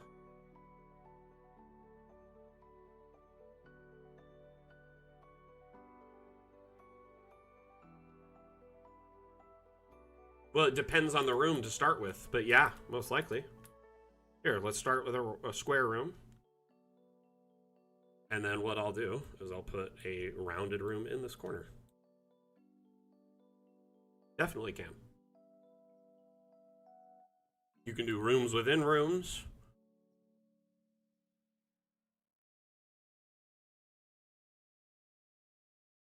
Do a little ovoid bean over here inside of it.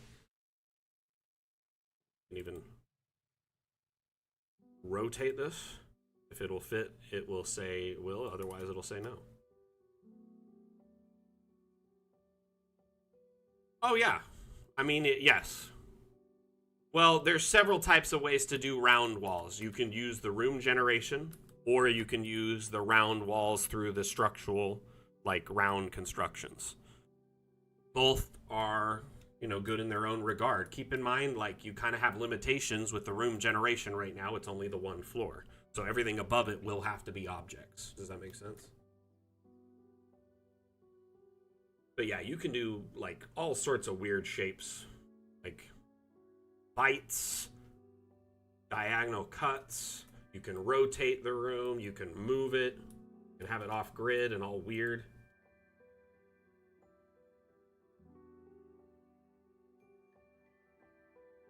Ryan.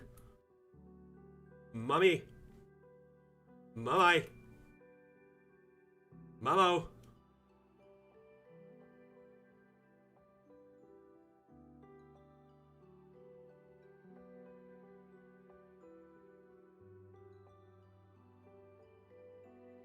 This is more like a pill.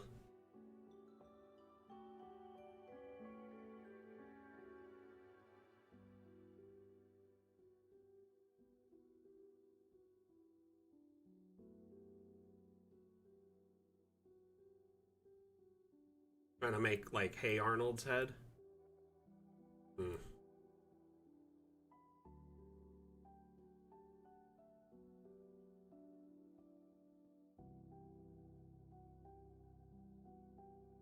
I'm having trouble. But yeah, you can do all sorts of weird shapes. Okay, back to the damn challenge here. How many maps we got left? 3. So let's hurry and burn through these.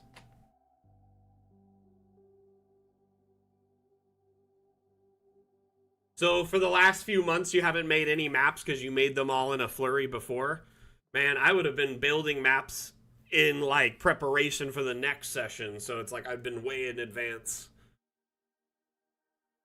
So here we have the Old One's Pit. It's being held in by some sort of magical stasis field, which I really enjoy. So the eye down there, ever watchful, getting ready to try and make its move and escape. This was another great map. I really enjoyed it.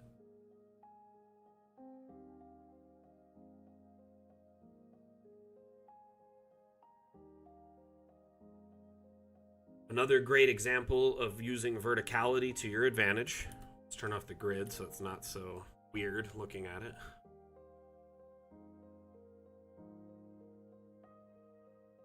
Hello, friend. If not friend, then why friend shaped?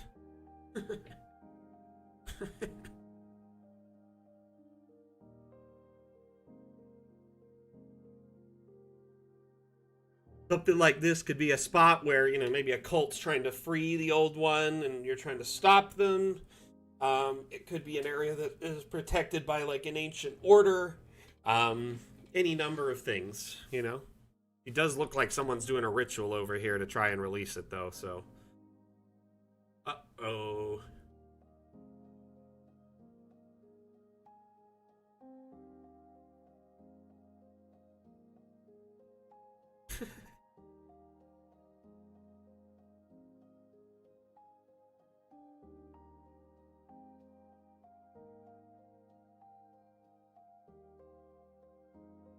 The barbarian in the party. That's my friend!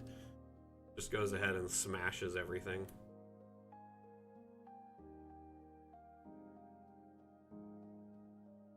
Alright. So, this one here is by Thrash Metal Man. And, not gonna lie, it's making my computer scream. Let me change these settings from medium to low here.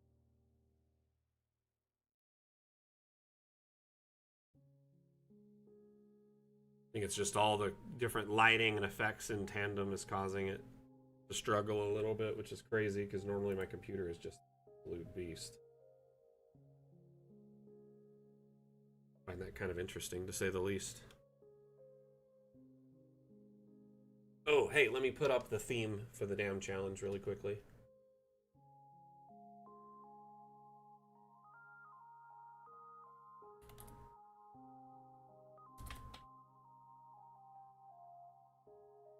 Okay.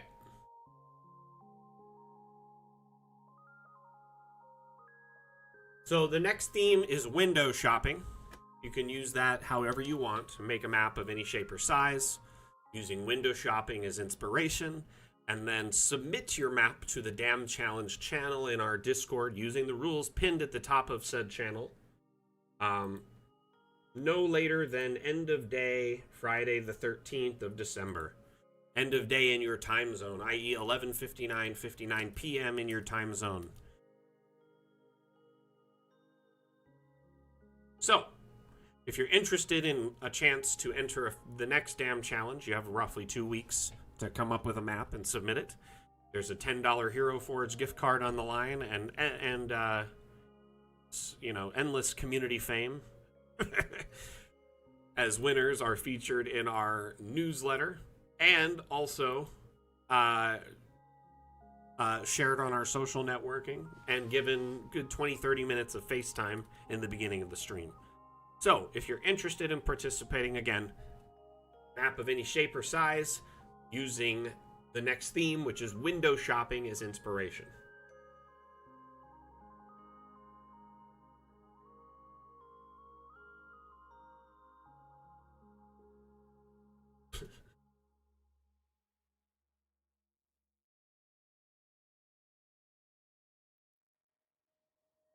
Yeah, we could also do a Friday the 13th theme, like Jinxed or something like that.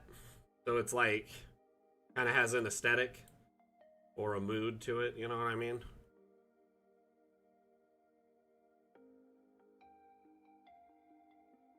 What, Friday the 13th?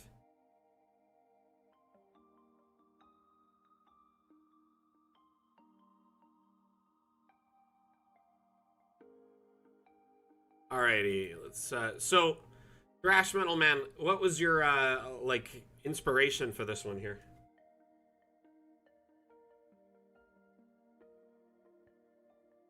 First window shopping? Nice.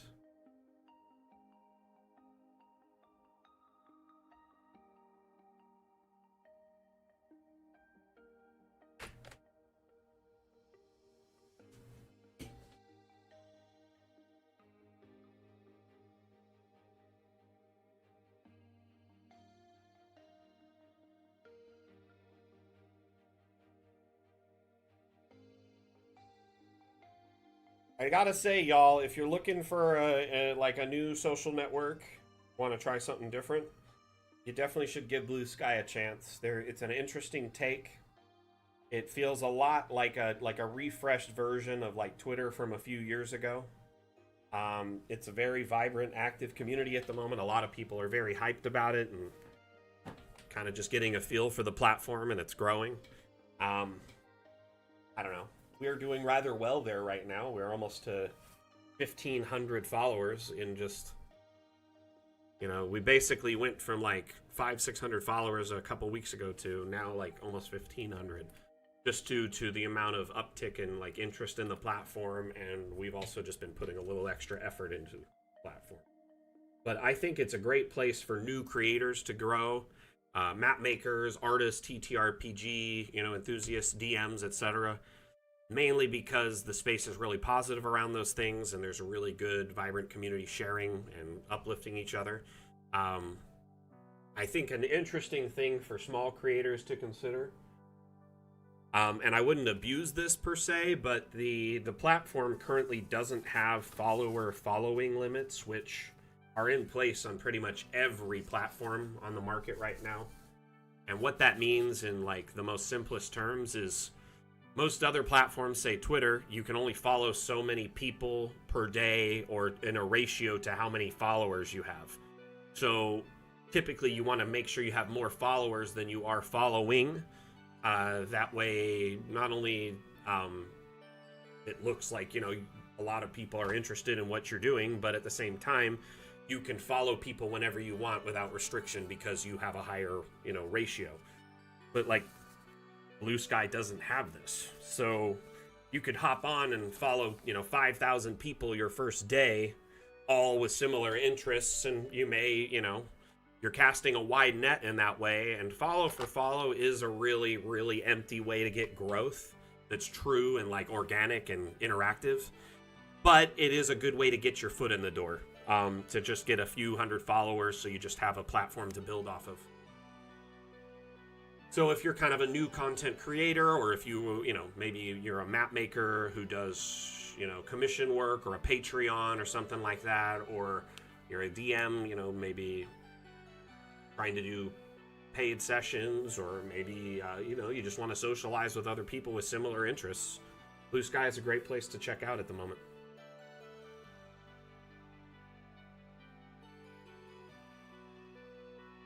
Like I said, be very wary of just going follow for follow, because a lot of those people, you know, they're all out there to just kind of like put their brand out and not necessarily interact with you. Yeah, it is kind of crazy that the end lands on a very specific date, right? A theme. And that might be an interesting concept to change to something around that. But at the same time, we'd put a lot of effort into picking the theme already, and I don't want to shift gears. So unfortunately, we'll probably have to just pass on it this time. It also really just doesn't fit the month. You know what I mean?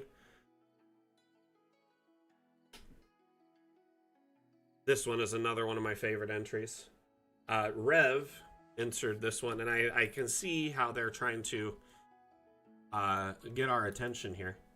As you can see, we've got Hendrik hiding in the map.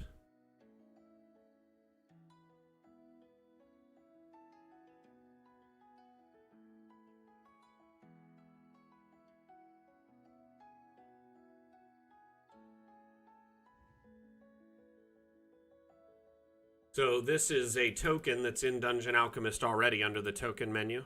That's Hendrik of the Pits. And essentially this is like a prison that's holding a demon captive.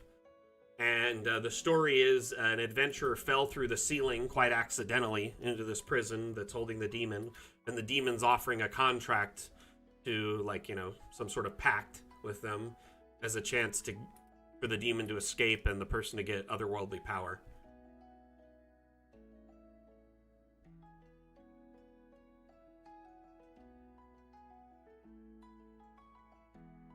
I think it's kind of neat.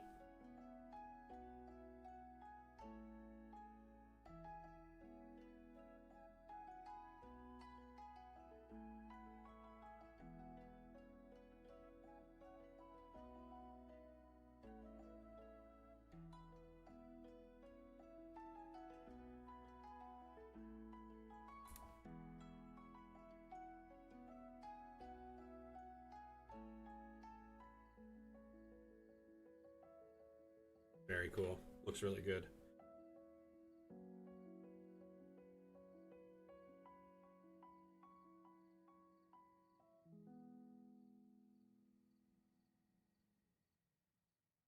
True.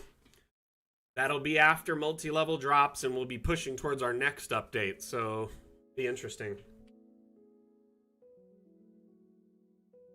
No, this is just a combination of assets. So skeleton laying down, tucked into the wall. Shield, helmet. These are all separate, just stock assets. half a body. Actually, that looks like a standing skeleton just in the ground. So they disabled collisions and sunk this boy into the ground to make him look sitting. It's a really clever way to do it.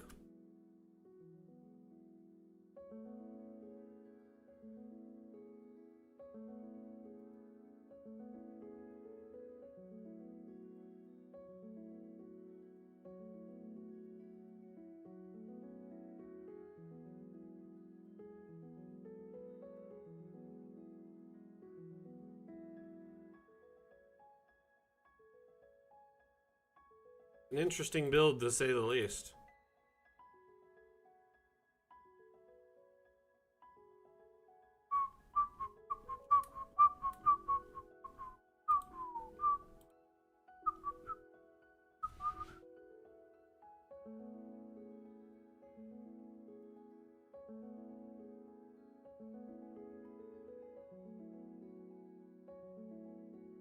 Or ladders. Like all the things associated with bad luck, right?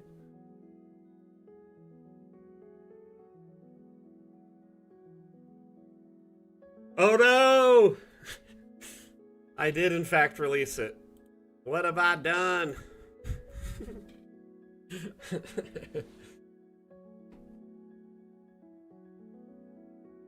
Alright, everyone.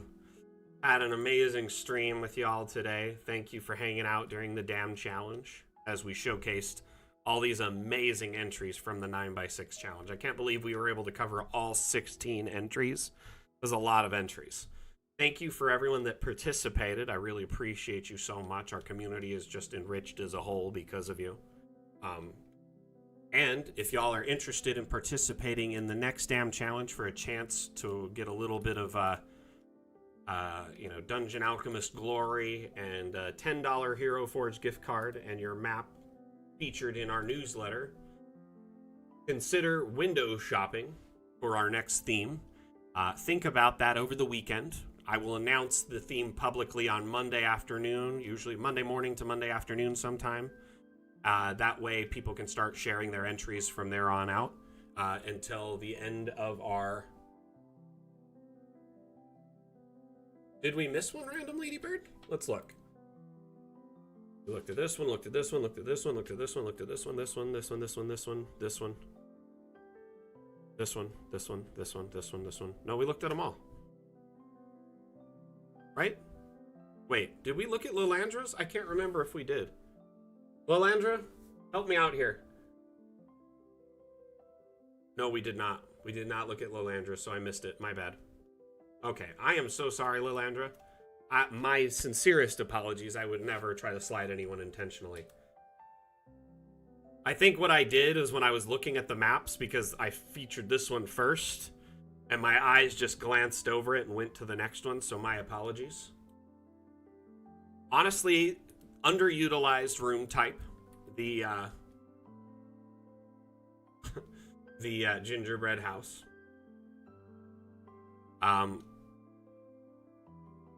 It is a room type under special here, gingerbread, which gives you these, like, you know, cute but obviously nefarious gingerbread home, perfect for a hag or, you know, some sort of evil purpose. You can see back here, there's a little dissection table. And it's a little bit different feel and vibe back here, green and kind of a little bit more rough. Yeah, the flesh chest right inside of the door. Back here you have like totally different bed than these. It seems like this is almost an illusion versus the rest.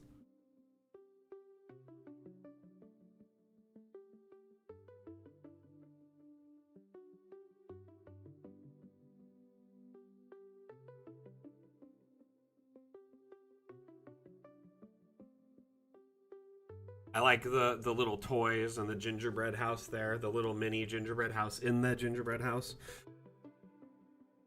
Yeah, I kind of felt like you were going with the Hansel and Gretel vibe with this.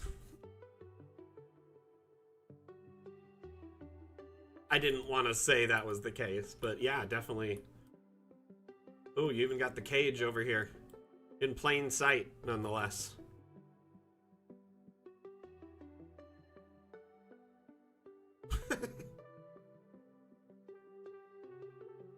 puts the icing on its skin. Oh my gosh. Honestly, this makes some kind of weird setup for a one-shot, and it would be so awesome.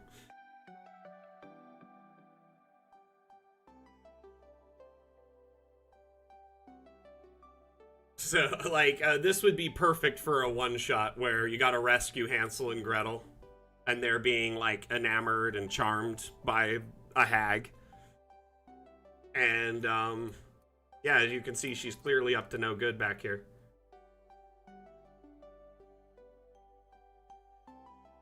Where be the oven? Very cool. I like it a lot. Very nice build.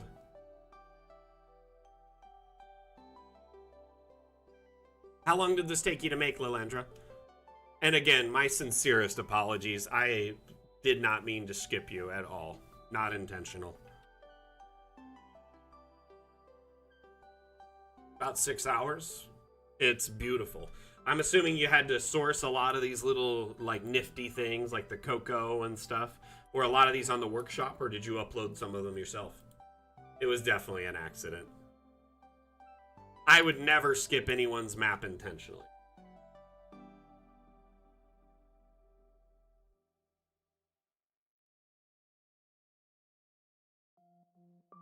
Workshop, nice.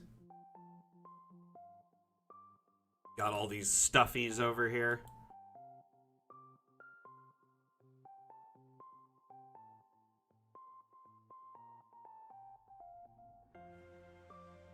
The stuffed animals on the bed, nice little touch. The flesh chest just in sight. Ooh, what do we got in there? Ooh, blood vials. Nope, nope. I close that.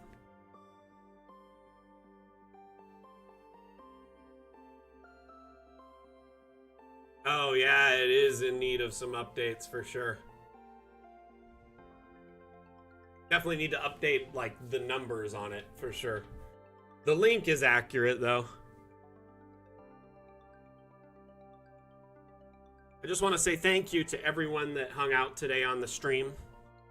Whether you were actively, conversing in chat, asking questions, or providing help.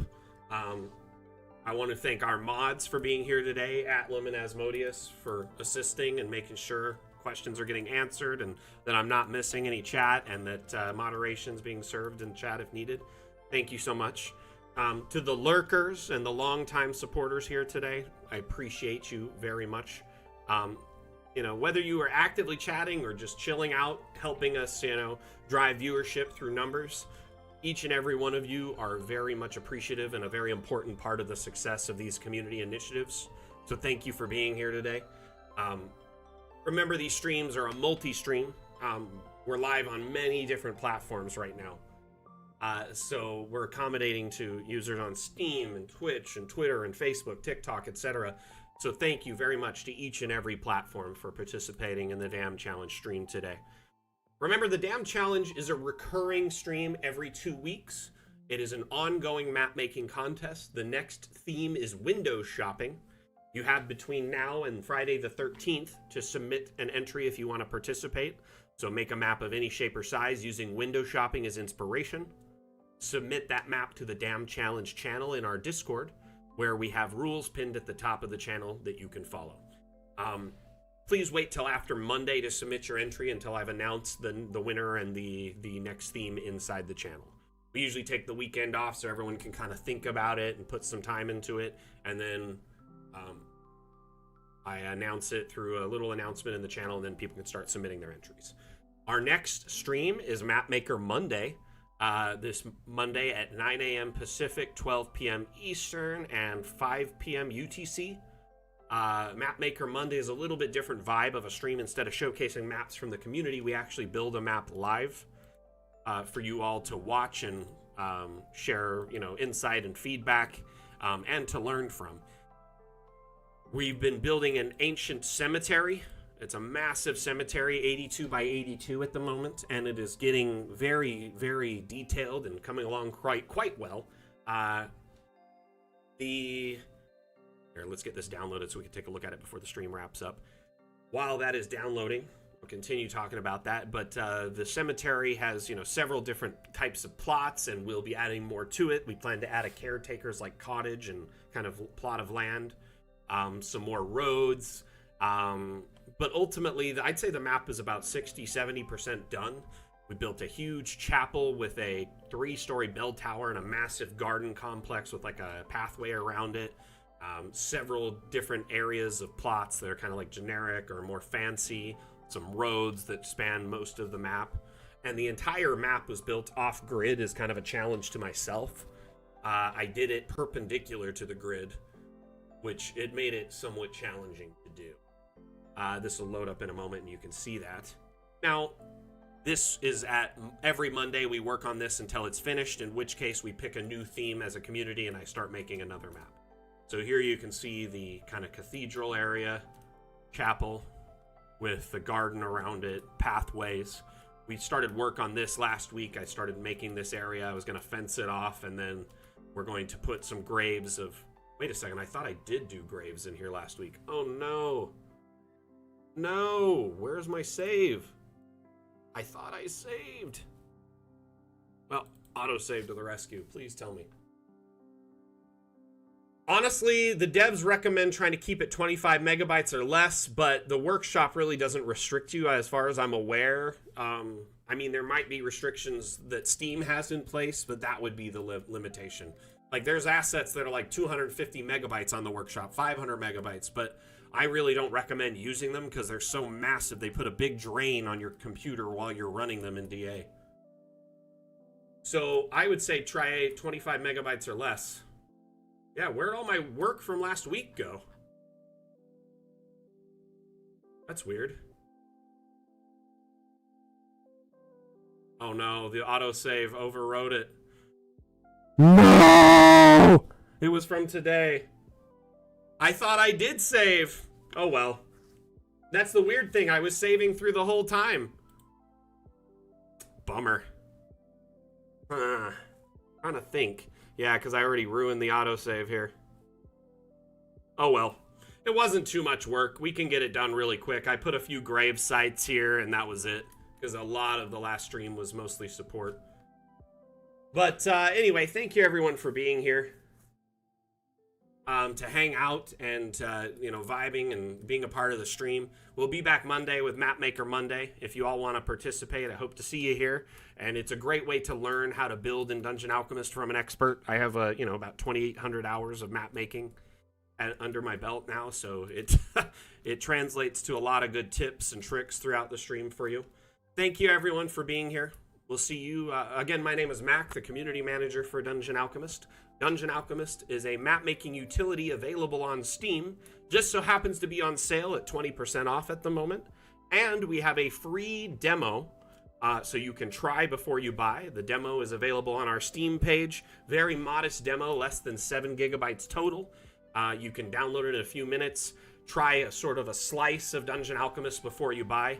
It gives you access to the forest biome, a limited subset of objects, and one room type. You can make your own tavern, and it can even be exported for print or any of virtual tabletop. Unfortunately, the demo lacks access to any other biome, a whole ton of objects, the Steam Workshop, and a few other things, so you're really only getting a small slice of the pie, but it is a good way to make sure it runs on your system before you invest money. So definitely check that out, and remember 20% off during the Steam Autumn Sale. Again, my name is Mac, the community manager. We'll see you next time. I give a damn. Mac out. Bye. See you later, everyone.